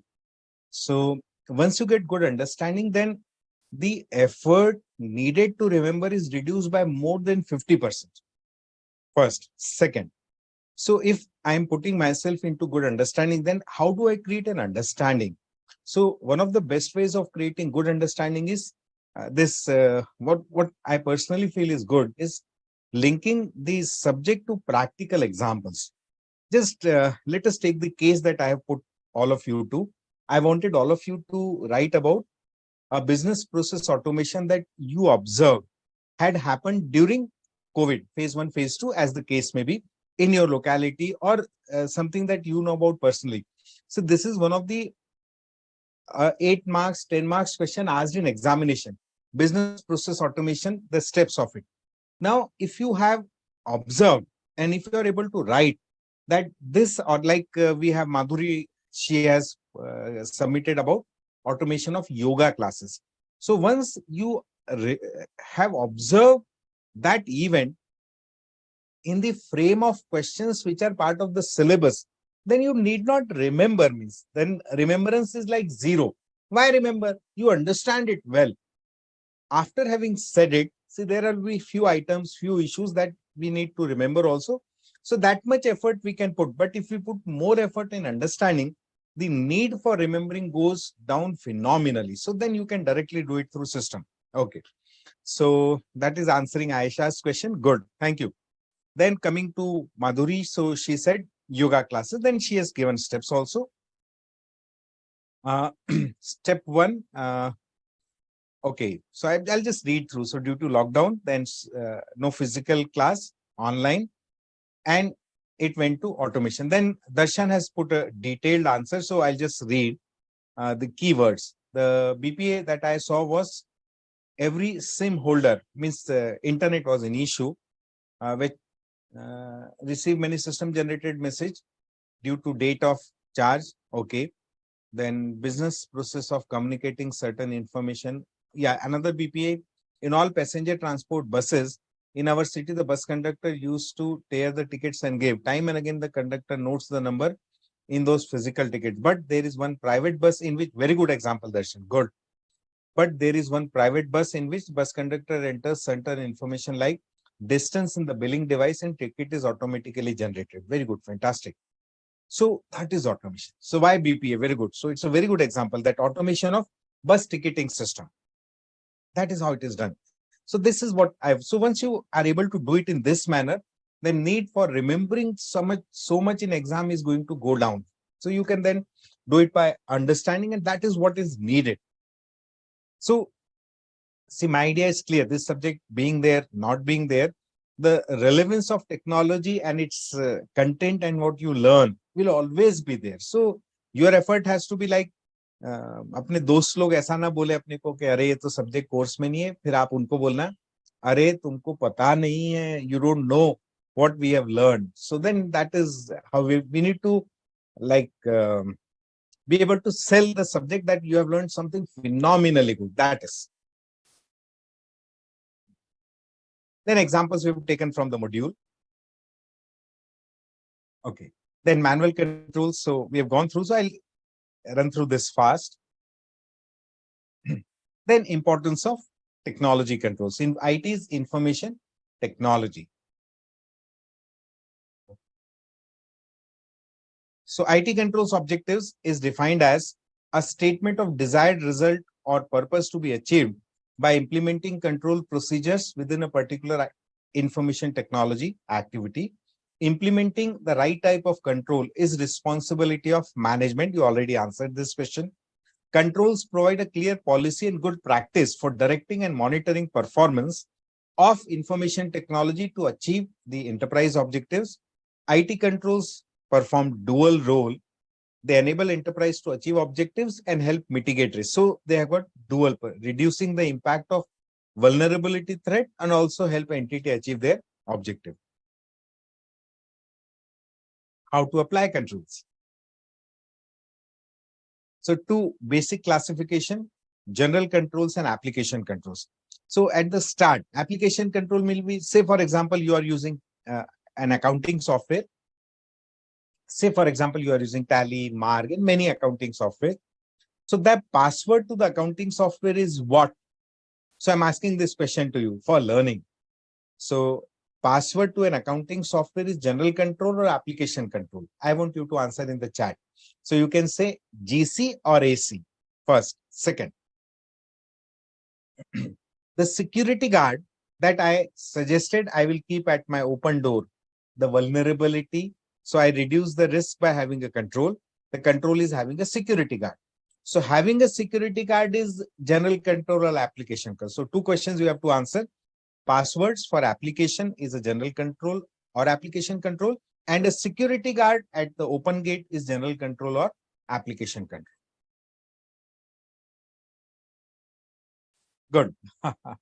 So you answer. So I'm reading the way you have answered. So having password for application is application control, and having a security guard for gate is general control. So that creates a good distinction. The difference has to be very apparent and clear. Then it is important for an organization to identify controls as per policy, procedures, its structure, and configure it within the information technology software as used by the organization. Very, very important. Now, I'm asking another question. See, it has to be a learning. I'm reading first para and I'll ask a question. Okay. Let me read it again. It is important for organization to identify control as per policy, procedures and its structure and configure it within the IT software as used in the organization. So I'm picking two words. The first is control. The second is policy. Okay. So I'm creating two statements. Okay. So which has a precedence, means which is going to have more weight, the policy that the organizations has or control that they are going to. So which is going to be born first, policy or control? Okay, so let you answer like this, that given standard situation of the term policy and control, which is born first, policy or control? That will tell me the understanding you have. Okay. So after this slide, I'll go to that GCAC question. Many of you have answered that. Good. So now the question you are answering is, of the two words policy and control, which is born first? Okay. किसका जन्म पहले हुआ, policy का या control का? There are different options for implementing control as per the risk management strategy. So you all know the risk management strategy. For example, the way banking is done in nationalized bank is traditional way with rigid organization structure at different levels, officers and clerks and clear demarcation between departments and functions, whereas in private sector, the organization is organized around customer and focused on relationship banking. See, this statement needs lot of improvement. I don't know whether you know it, but public sector banks have also started phenomenally changed their business operations. In fact, there are dedicated branches like State Bank has specific branches for personal banking, retail asset accounting. So banks have reconfigured themselves. But the idea is that when you implement controls, you have to see how you are working. That is the point. Now, there's a question from this slide and the previous one. Let us read. So many of you have answered correctly. AC, password for application was application control and security guard was general control. So you have, most of you have answered correctly. Yeah, Madhuri has put a case for BPA. Good. Very good. Now, the second question was of the two, which is born first, policy or control? So I'll read name of all those who have answered correctly. Darshan, Ritika, Sunil Kumar, Madhuri, Harshit, Shiv, Rajiv Kumar, Jia Patel, Manisha, Sankaran, Vaishali, Bindal, Shivangini, Rathore. All 100% accuracy. All of you have answered correctly. So that tells good understanding you have. So policy is what gets first birth. Good.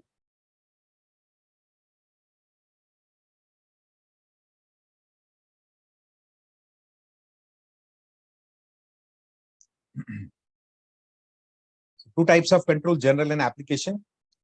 General controls are macro level controls in nature and impact pervades the IT environment, so all across the organization.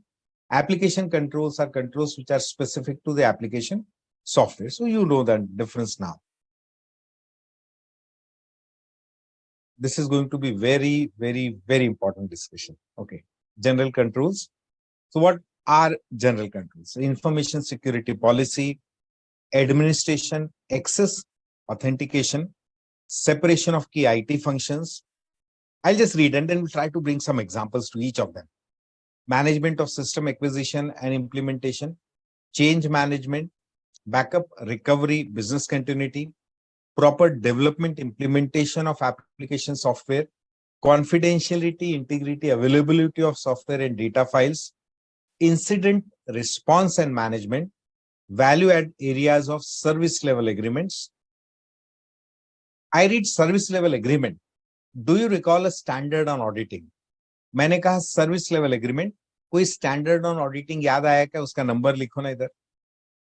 Then monitoring of application and supporting servers, user training and qualifications of operational personnel. Each of this is a good example of a general control. So let us try to create some simple understanding definitions. Information security policy. So how an organization is going to be governed when it is using technology. Just giving an example. Within the information security policy, you could have access policy, like which internet connection you are going to access, what will be the methodology of accessing internet connection, whether you are going to have Wi-Fi or a LAN environment, so or a physical or a wireless environment for internet connection. Within the policy framework, you could have a backup policy. So backup policy will define the frequency of backup, daily, weekly, quarterly, monthly, the mode of backup, online, offline. So if it is offline is there, then the definition of backup media, the person responsible to take backup, that is part of policy. Another example of policy could be password policy. We have talked about it. So information security policy. What I basically want to bring to your mind is that each line is a 1 hour discussion. That is the idea. Okay. Darshan has put a guess. I'll come to that, Darshan. Here, Darshan has put the name of number of the standard. Okay, good. Then administration, access and authentication.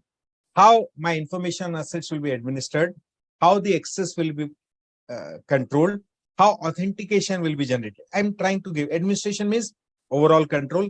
Access means which asset can be accessed by whom. Just for example, in my accounting system, I say cashier can create voucher, but cashier cannot alter voucher. So that is access. What a person, he or she can do, what she cannot do. First. Second, that is access. Then authentication. Authentication means when a person is entering into system, how you authenticate the genuinity of the person. Say, for example, password is an authentication mechanism. Biometric is also authentication. So two ways of identifying the user, password and biometric. I am asking you a question. Which of the two is secured, better secured? Means which has a more security built into it, password or biometric? Answer here.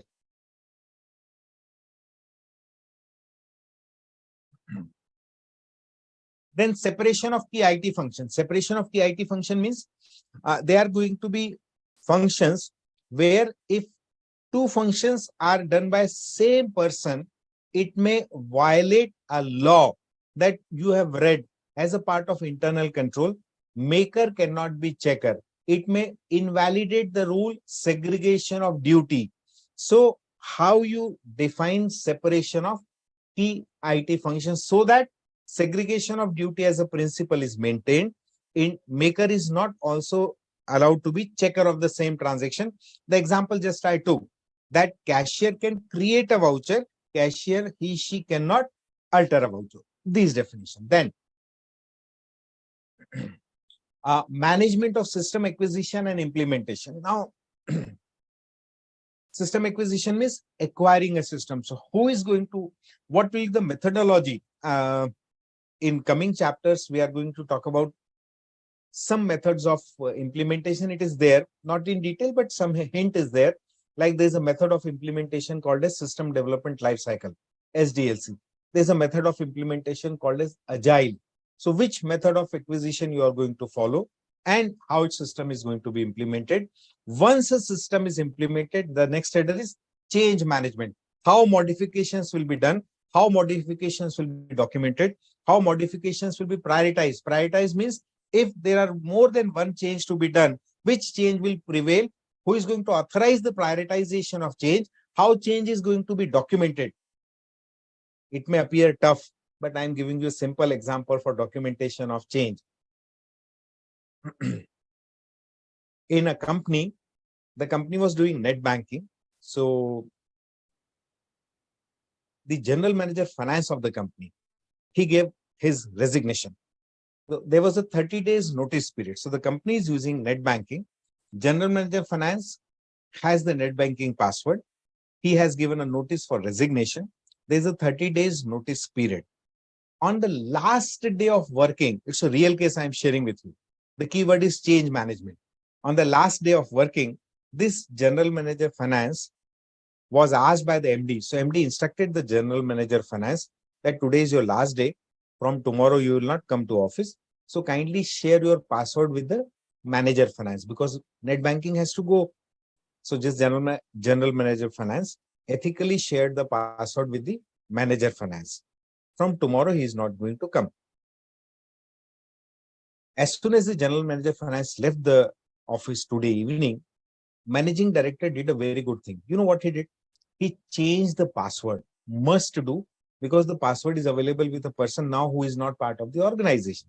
He changed the password. Good. And then managing director went on a tour. Next day morning, the manager finance who had the password, he came. Some net banking transaction had to be done. He typed the password 3 times, but the password had been changed.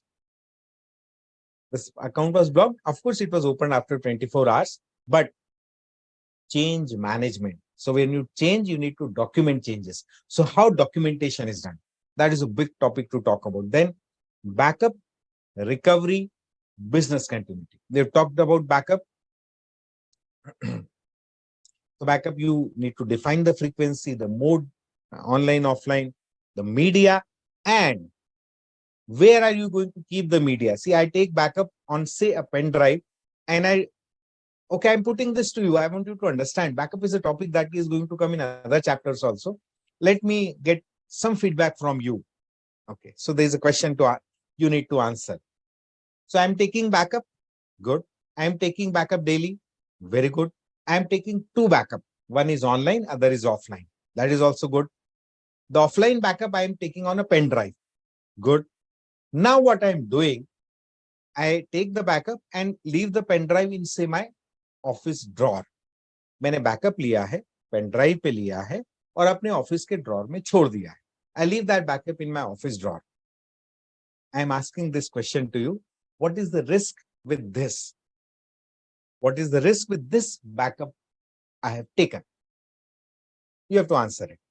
Then you take backup, you have to recover backup. How you are going to recover it and how business continuity will be ensured. So again, part of general controls. Then proper development and implementation of application software. The line is very specific.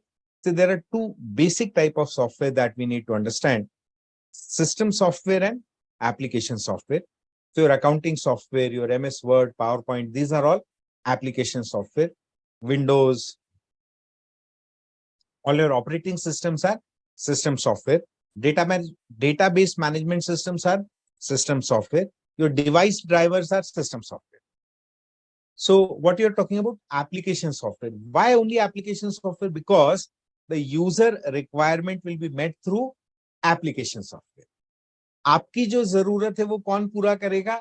Application software. So that emphasis is put on application software. Then how you develop and implement those, how you ensure CIA of software and data file. That is a general phenomena that because you have stored data, stored program, you need to ensure confidentiality, integrity, availability of both the stored programs and stored data and the data files. Next is very important. Incident response and management. What you are basically looking at. So this is a very, very important point in terms of disaster management, backup recovery, and all those. Incident response and management is what?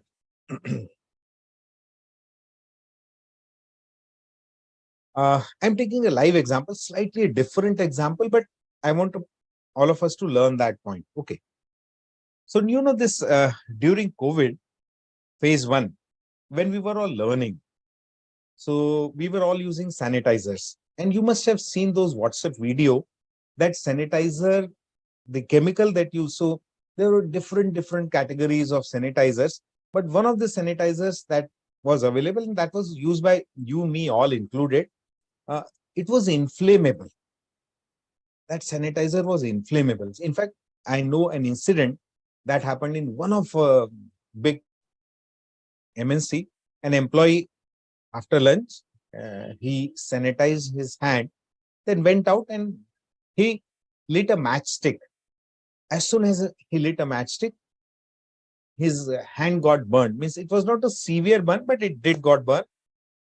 So then that company, now this is an incident that an employee has used sanitizer, and after using sanitizer, he lit a matchstick and the hand got burned. This is incident. Now you need to respond and manage it. So that company then created a policy that inflammable sanitizers were not kept in the company and employees were instructed not to use inflammable sanitizers. And if suppose someone uses, then they were asked to have a time gap between using the sanitizer and going near fire. So incident response and management. Then coming to value added areas and service level agreement. So let us read your answers. So biometric was correct answer. All of you have given it correctly. Biometric is correct. Okay.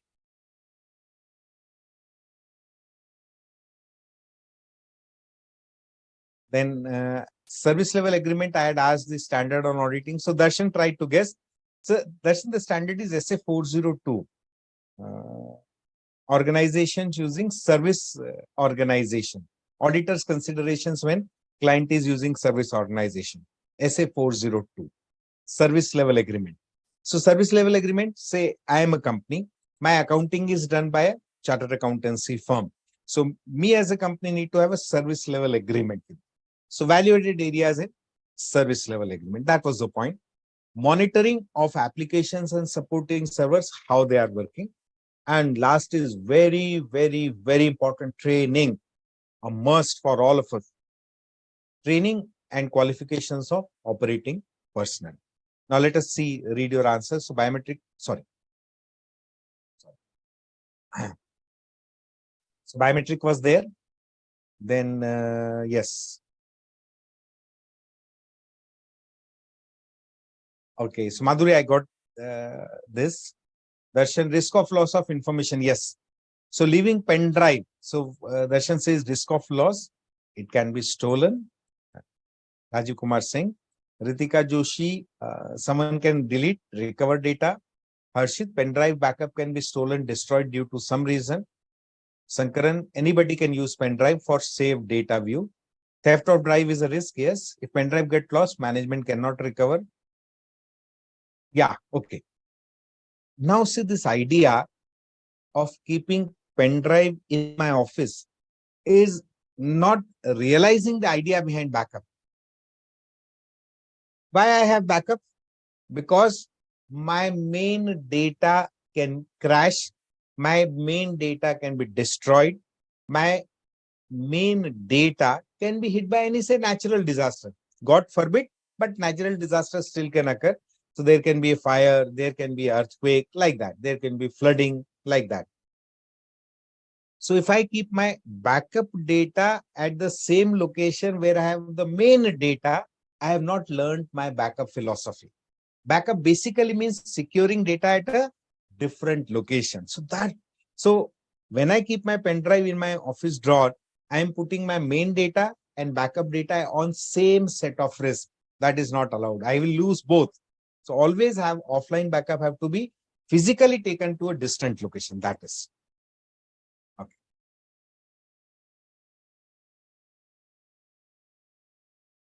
So this is a good discussion, IT general controls.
Yeah. Okay. So back. So you already have a point to make that yes. So this is part of this technology we have. So there could be glitches. Yes. So I think now it's back. You can just ping in the chat box. So we were here. Information security policy, then all the parts of IT general control. So it is a very intensive discussion. Okay, let us continue.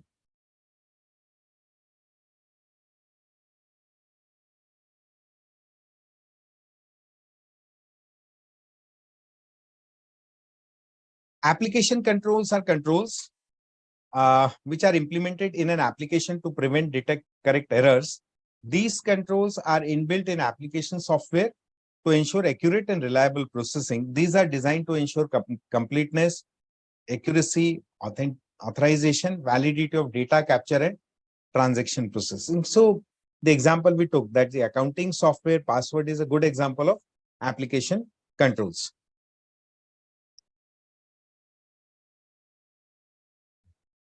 Very, very, very important. We already talked about few of this. Data edits. Editing of data is allowed only for permissible field. Now, please understand, uh, the point that I'm making right now has a very different link to this data edit. I'm using the word audit trail. I think you must have read through that Ministry of Corporate Affairs has mandated that all companies are going to use a software which is going to have an audit log, non-editable audit log. Non-editable means whatever transactions are recorded in the audit log, they cannot be modified. So wherever you read this word edit, audit log, please keep a tag of it. Now see, what is the whole idea?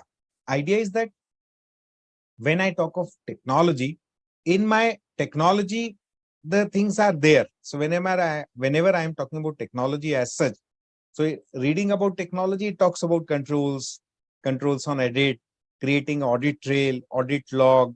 It is there in technology. Now this same idea has been picked by government. Now it has been brought as a part of its regulatory framework. That is important. So must keep a tag of it. Okay. Then separation of business function. I've shared an example with you that cashier, she can be creator of voucher. She cannot be alter, he or she cannot alter or modify a voucher. That we must ensure.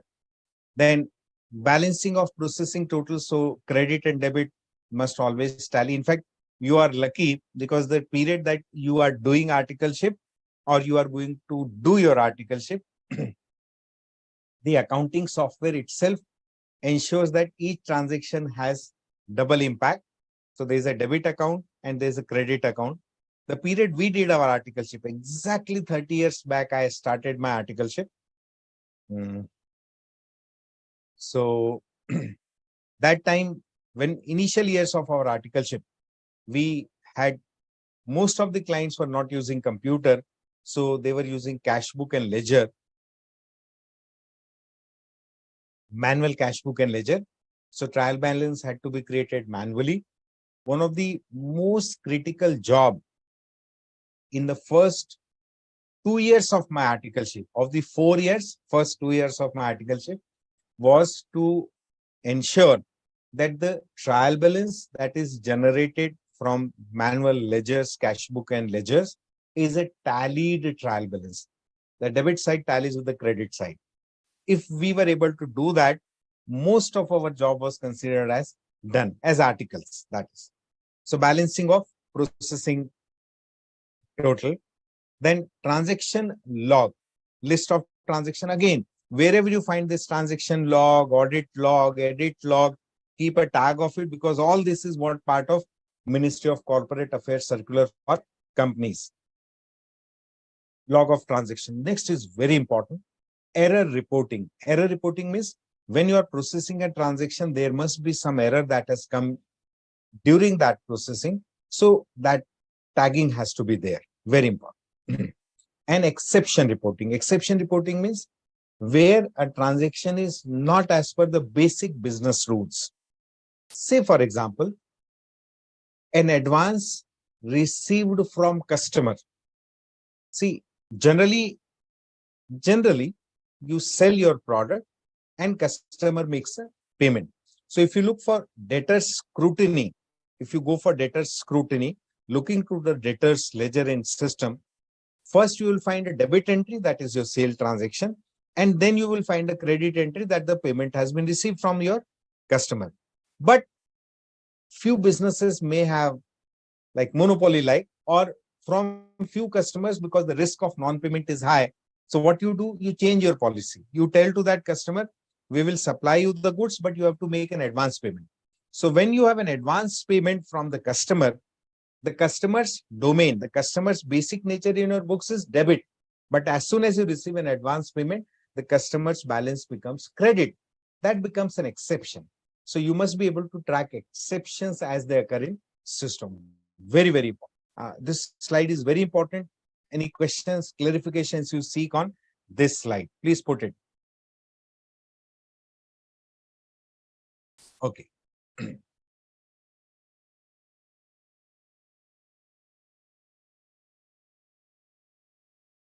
Then what are indicatives of that effective control? This basically means that indicators that tell that the controls are working properly or not.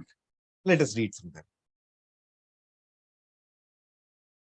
First, the ability to execute and plan new work such as IT infrastructure upgrades. So if an organization is expanding, where do you look to see whether the organization is expanding? So you can look to the cash flow statement of the organization.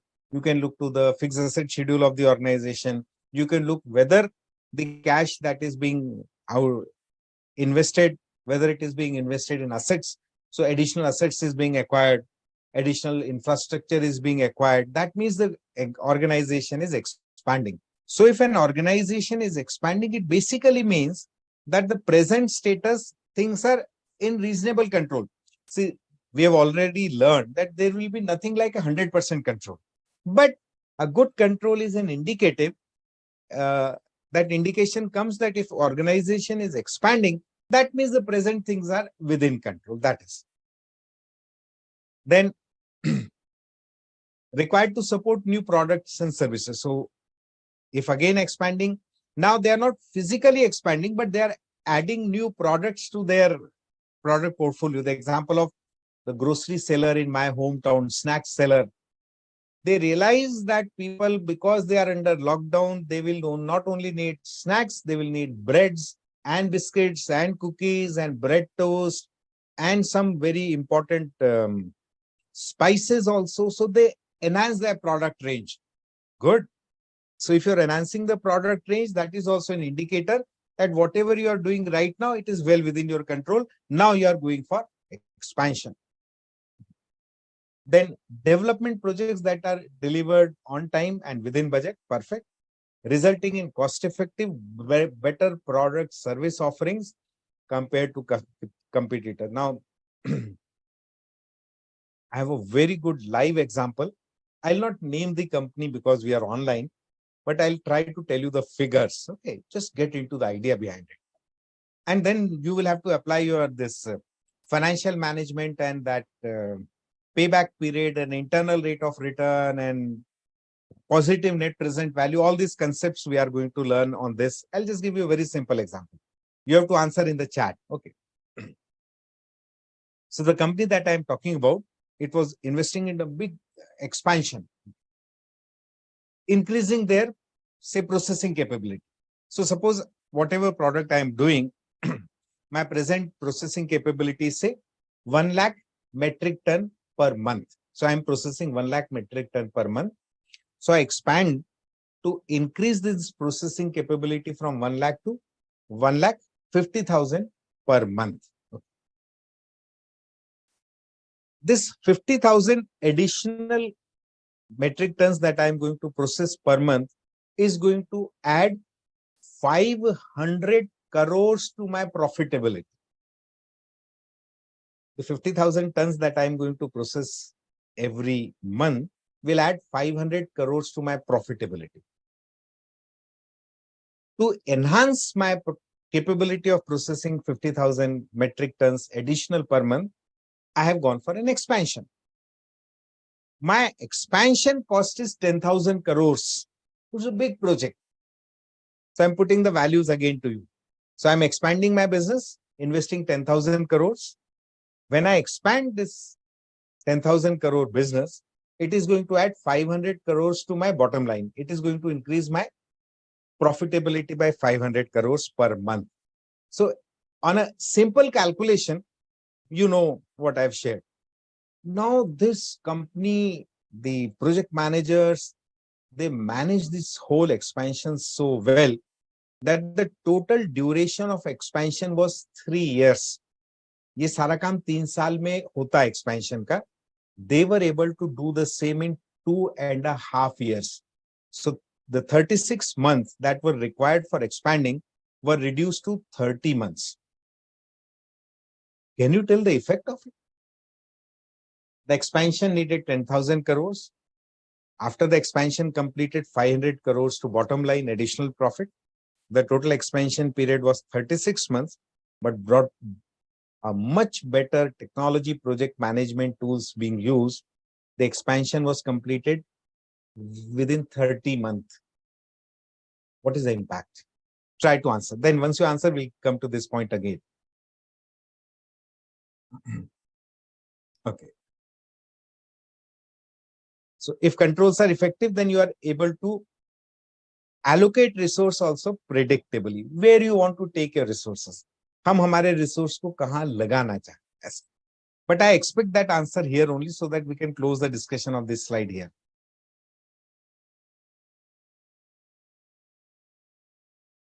Okay.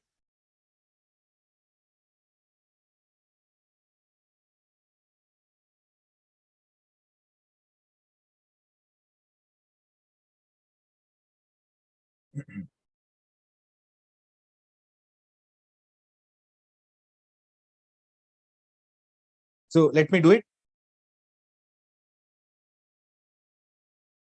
So when the company has been able to start the expansion 6 months ahead, that means their payback, they've already started 6 months before. So 500 crores that they would have earned 6 months ahead, they are earning today. So within 6 months, they've already got a 3,000 crores additional cash back. And simple rate of interest, 3,000 crores, 12%. So that profit. No, they saved. Means because you have implemented project 6 months before, so your cash payback starts 6 months before. So the available 500 crores per month multiplied by 6. So 3,000 crores that you have realized, you might have realized in the next 6 months, you are getting today. So you just multiply the interest element to that. So 500 crores, say 1% interest. So 5 crores additional interest saving this month. Multiply by 6 months. Calculate the present value. That is the impact that you can do with good savings. Yes. So effective. So that indicates that the controls are working effectively. One way of measuring. Then next, consistent availability and reliability of information and IT services. So whether your controls are working properly, yes, I've told you 3 keywords: confidentiality, integrity, and availability. So if your controls are working properly, the reliability, availability quotient of the information will be very high. What management is going to do with the information, they are going to take decisions. So if information is available when needed, information is available in the requisite format when needed, then things are okay. Things are working well.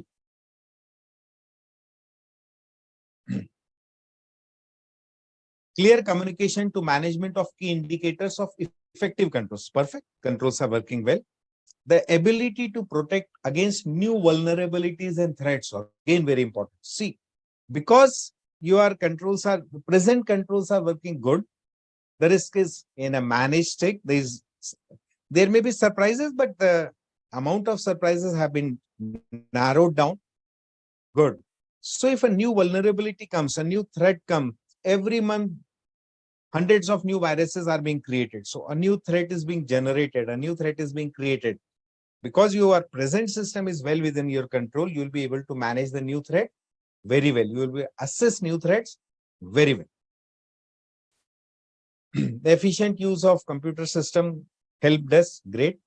Heightened awareness about security on part of user and conscious culture. Very, very, very important. That example that I gave about a person's hand burning because he or she had used inflammable sanitizer and lit a matchstick is an indicator of security awareness. In fact, companies across the world, across the globe, they put a lot of emphasis on training employees on security. Very, very, very important.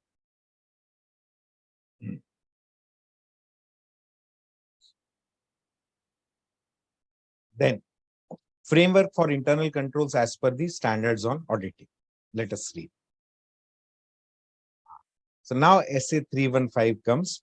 Define system of internal control as the process designed, implemented, maintained by those charged with governance. So that word comes TCWG, those charged with governance, management, and other personnel to provide reasonable assurance about achievement of entity's objective regarding reliability of financial reporting, effectiveness, efficiency of operations, safeguarding of assets, compliance with applicable laws and regulations. So it's a very broad definition of what is expected when when you implement internal control, what they must achieve.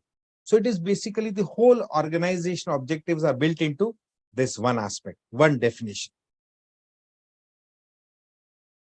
What is internal control system? Now we are on a header of a new slide. You have answered. So let me just review your answers. So payback period, finance costs, yes. Reduction, more profit, great. So that is what you do. And just linking this to your CA. So my best wishes are all with you, and I request, I wish, I pray that all of you become CA as early as possible. जितना जल्दी हम CA बनेंगे उतना payback fast आएगा, ऐसे भी सोच सकते हैं. So you can think as a CA student, you can think like a smart chartered accountant, that the earlier you become CA, the earlier you are going to start earning. The earlier you start earning, earlier you are going to start investing. Earlier you start investing, the wealth will grow like this. So it may be it can be a motivator like that. So that is how you look at it. Okay, now, what internal control systems do? So they facilitate the effectiveness and efficiency of operation. They help ensure reliability of internal and external financial reporting, assist compliance with applicable laws and regulations, help safeguard assets of the entity. So all objectives are achieved through internal control systems. Components. We'll have a detailed discussion on components.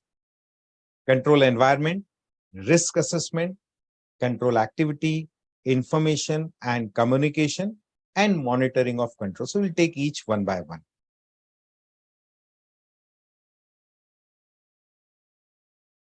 Control environment. The para appears a large para, but then we'll try to link it to the discussions we are having, link some practicality to it, adding more things to it. So the control environment is a set of standards, processes, and structures that provide the basis for carrying out internal control across organization. The board of directors and the senior management establish the tone at the top regarding importance of internal control, including the expected standard of conduct. So how top management has to behave, how they have to perform, that is created through this control environment. Management reinforces expectation at various levels of the organization.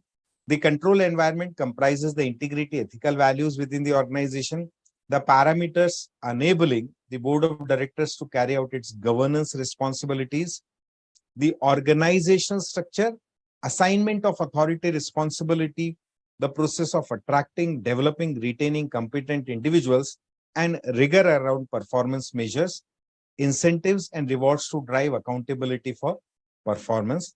The resulting control environment has pervasive, all prevailing impact on overall system of internal control. So a lot of words have been added in the paragraph. See, the core is what? The core is that it's a top-down thing. All idea flow from the top till the bottom. So the better you do it from the top, the more good it will be at the bottom. Who has to start? The board of directors. What they have to ensure? Controls. What they have to ensure? Tell people what is expected out of them. What they need to reinforce that this is your expectation. Where they need to, what areas need to be covered, what theme has to be generated, integrity, ethical values, what it ensures, proper governance, what it must have, process of attracting, developing, retaining. So whatever you do, it must be a result-oriented process. Very, very, very important. Then, second important component is risk assessment. So every entity faces variety of risks from external, internal resources. Risk may be defined as possibility that an event will occur, adversely affect the achievement of objective. Risk assessment involves a dynamic iterative means repetitive process for identifying and assessing risk to achieve the objective. Risk to the achievement of these objectives from across entity are considered relative to established risk tolerance. So when you do a risk assessment, how much risk you can tolerate, your risk appetite is defined once you do the risk assessment. Thus, the risk assessment forms the basis for determining how risk will be managed. A precondition to risk assessment is establishment of objectives, linking it to the different levels of entity. Management specifies objectives within the categories of operation, reporting, and compliance with subject clarity to enable to identify, assess risk to those objectives. Risk assessment also requires management to consider the impact of possible changes in the external environment and within its own business model that may render internal control ineffective. So all this enterprise risk management we talked about. So all aspects, what you're doing, how you're doing, what is the assets that you're looking at, all need to be covered into risk assessment. What may happen if something fails? Worst case scenario is also part of risk assessment. Then control activities. So control activities are actions established through policies and procedures that help ensure management directives to mitigate risk to achievement of objectives to be carried. So what controls are basically helping? Mitigating the risk so that the business objectives are met. Control activities are performed at all levels of the entity, at various stages of business process and over technology environment. Very well. A single sentence defines all aspects where you need to put controls. Let me read it again. Control activities at all level, at various stages, and the whole technology. So every aspect of organization is covered. They may be preventive, detective in nature, and may encompass a range of manual, automated activities like authorizations, approvals, verifications, reconciliation, business performance reviews. So everything within control has to be put in place here. Having done that, information. The core is in the name of the subject is enterprise information system. So information is necessary for entity to carry out proper internal control responsibility to achieve the business objectives. Management obtains and generates and uses relevant quality information from both internal and external sources. Communication is continual iterative process of providing, sharing, obtaining necessary information. Internal communication is how information is disseminated throughout the enterprise up down across the entity. So the core idea is that you have a controlled environment, system is working properly, the top management, the middle management, the lower management, the information flow has to be from top to bottom, bottom to up, as the case may be. And because things are going properly, the information is going to be effective, efficient, decisions are going to be good. And last is ensuring controls are performing the purpose for which they have been set. That is internal control components. Then limitations. So this you have already read. Okay, this is part of your auditing syllabus. Inherent limitations of internal control. So it's basically same. So let me just read through them. Okay.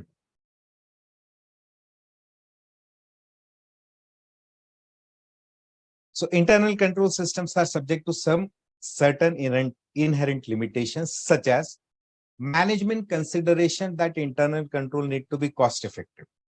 Very important.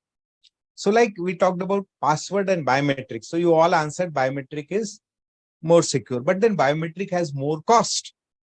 So then management decides that password will do with the password because biometric is costly. The trouble with password is that you can share. So password is shareable, biometric is not shareable. That is, so that becomes a limitation. Then the fact that most internal controls do not tend to be directed at transactions of unusual nature.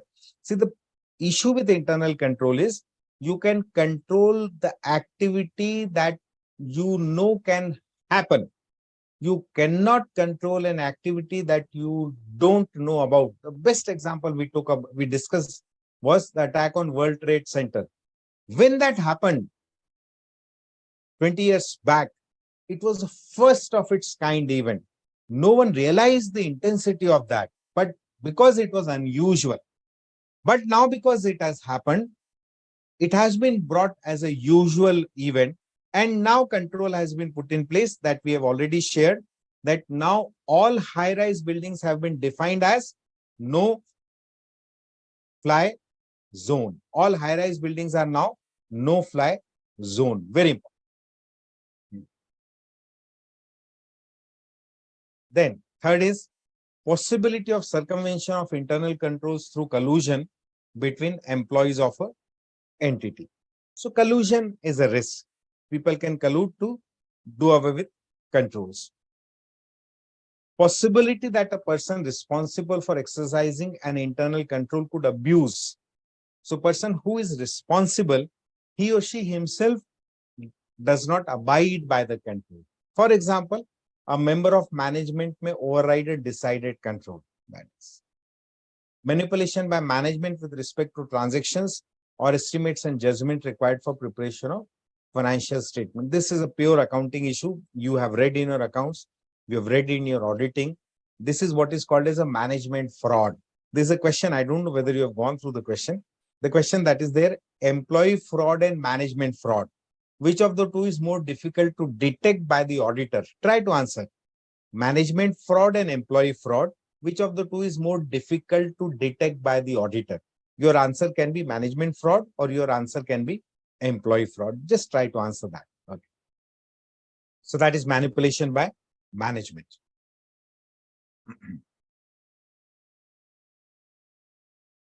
Then risk and controls for specific business process.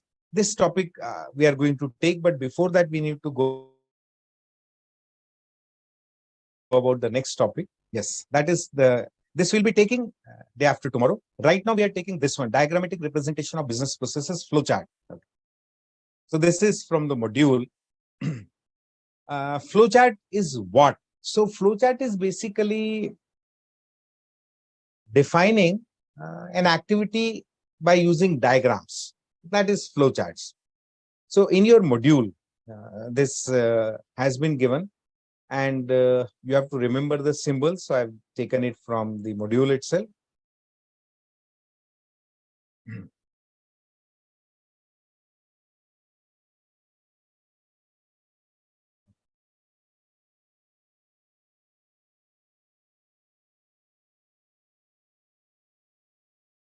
You have to create. This is a homework for you. So please, you can take a screenshot picture from your mobile. You have to prepare this flowchart. Then I'll tell you how you are going to, what we are going to do.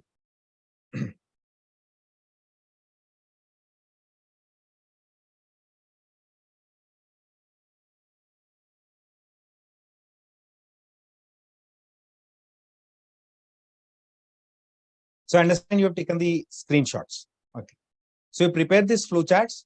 Keep the flowcharts with you. Day after tomorrow when we meet. So I'll share the answers with you of these flowchart. You compare your flowchart with this, with the answer I show. See, to me, what is the relevance? See, flowchart is 6 marks, 8 marks, 10 marks question in exam. This is one of the questions you can get full out of full, means full marks. So you can get 6 out of 6, 8 out of 8, 10 out of 10, as the case may be.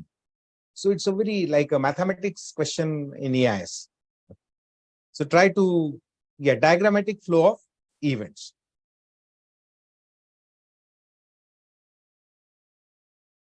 So I understand you have taken the picture of this. You prepare the flowcharts, keep your copies ready. Day after tomorrow when we meet,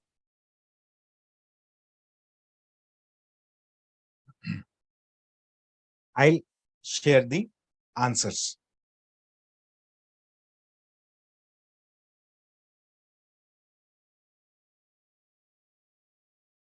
Okay. Now, so there is we have to do this case study MCQ. So allow me to bring, just give me a second.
I'm just taking a minute. Yeah.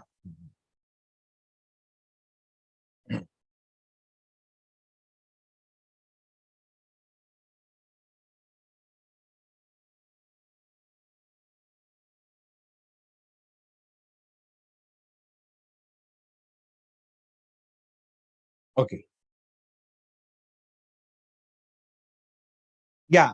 So management frauds are more difficult to detect. So all of you have answered correctly. Then Siddhi Bhosle has a question. On page, off page. So Siddhi, on page, off page connector is that suppose you making a flow chart and the flow chart is running in two pages. So the other page you have to turn the page or backside of the page, then it becomes a off page connector. You have to go to a different page. The same flow chart, because number of activities have to be done. So half part of the flow chart, you are connecting to the bottom part of the flow chart on the same page, then it becomes an on page connector. That is. So you have to read through this. It's a live case we are doing. Just read through this. Okay.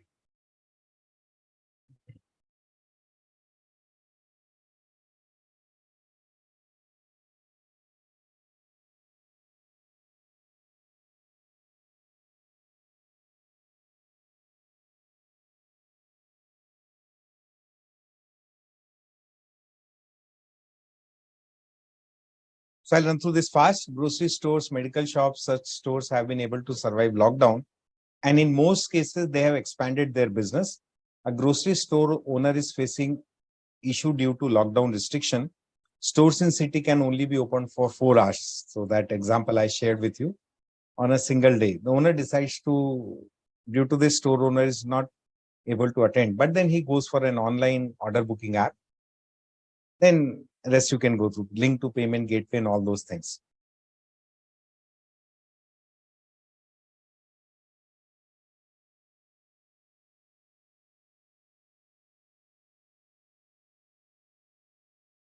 So I request you to take a screenshot picture. Have you taken? There was some issue coming up with the upload. So some updations are being done in upload. So probably from day after they will be timely done. Okay. Have you gone through this? So, okay, what I'll do, I'll bring the questions and I'll bring the PPT where we can have the questions and the answers coming parallelly with us. So I'll require a minute for this. So I'll have to stop share. Okay. I think you have gone through this. You'll have to give me a minute.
Okay, so I'm sharing the same one.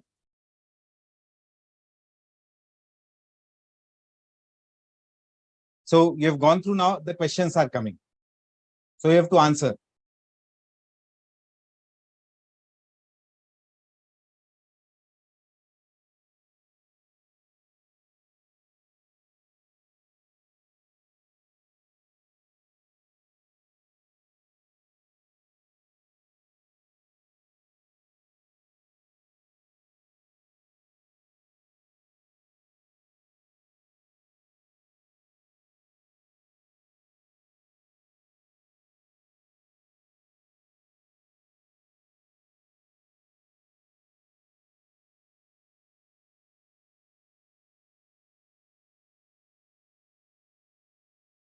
Good.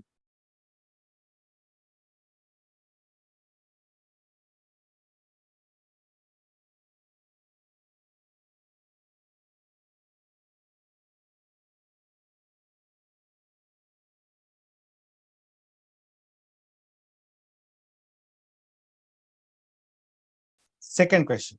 Oh, sorry. I need to rub off it. Now, second question.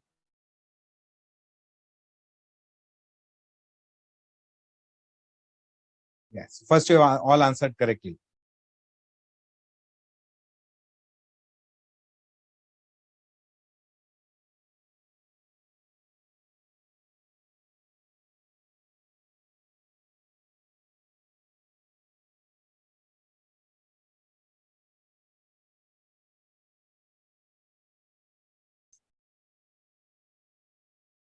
Order to cash. Good.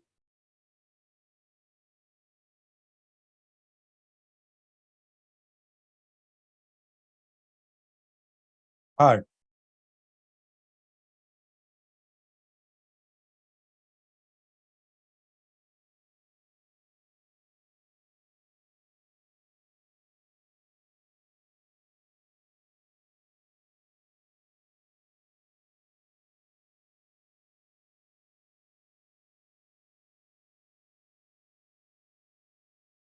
That is a good question. Take your time.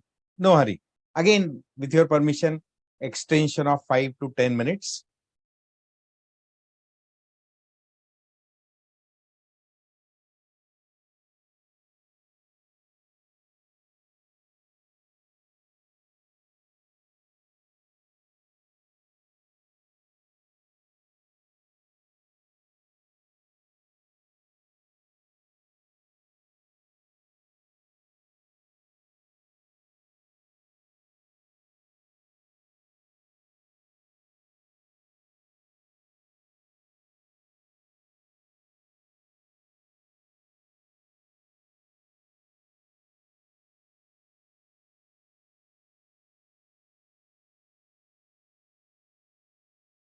Great.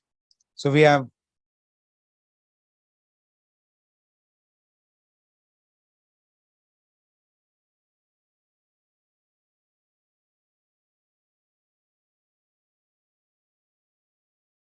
from customer's perspective, I have to be linked, but the customer must not be able to place order. The best one.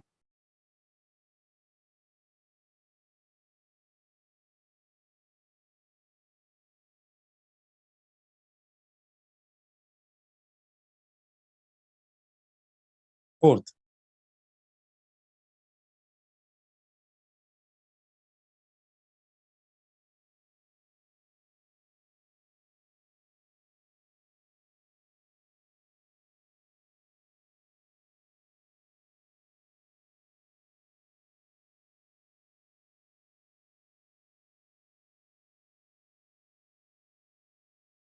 Fourth is D, complexity.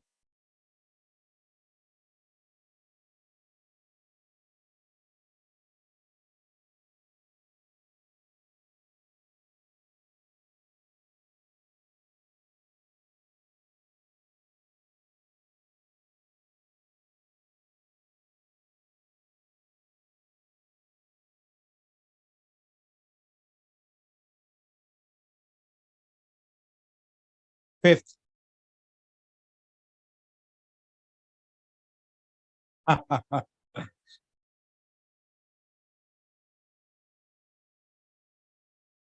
So, Shubham, you sometimes get very easy questions also.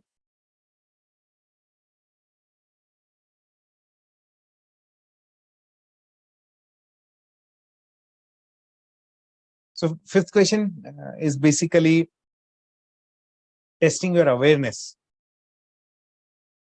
Good.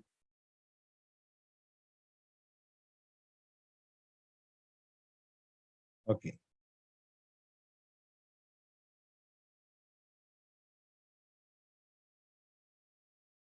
Yeah, this is the last one.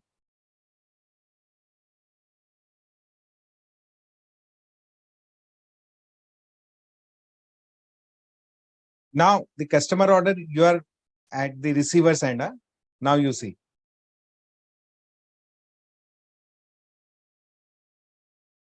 Siddhi, you have answered for sixth question.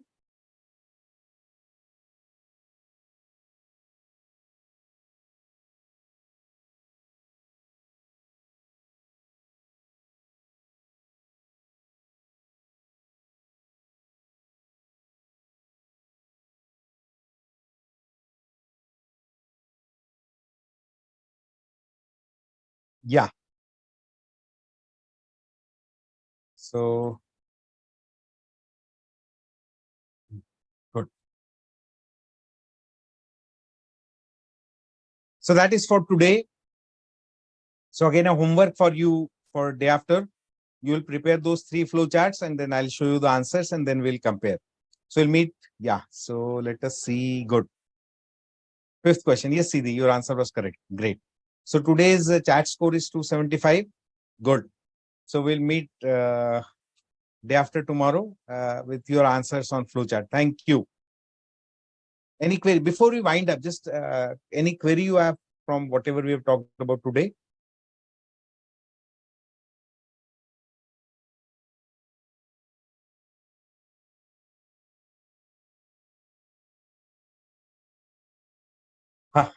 Yes, Siddhi. So it can be network at your end, network at my end, network at technology service provider. Yes. Okay. So thank you. Let us close it. So we are closing. Bye. Good night.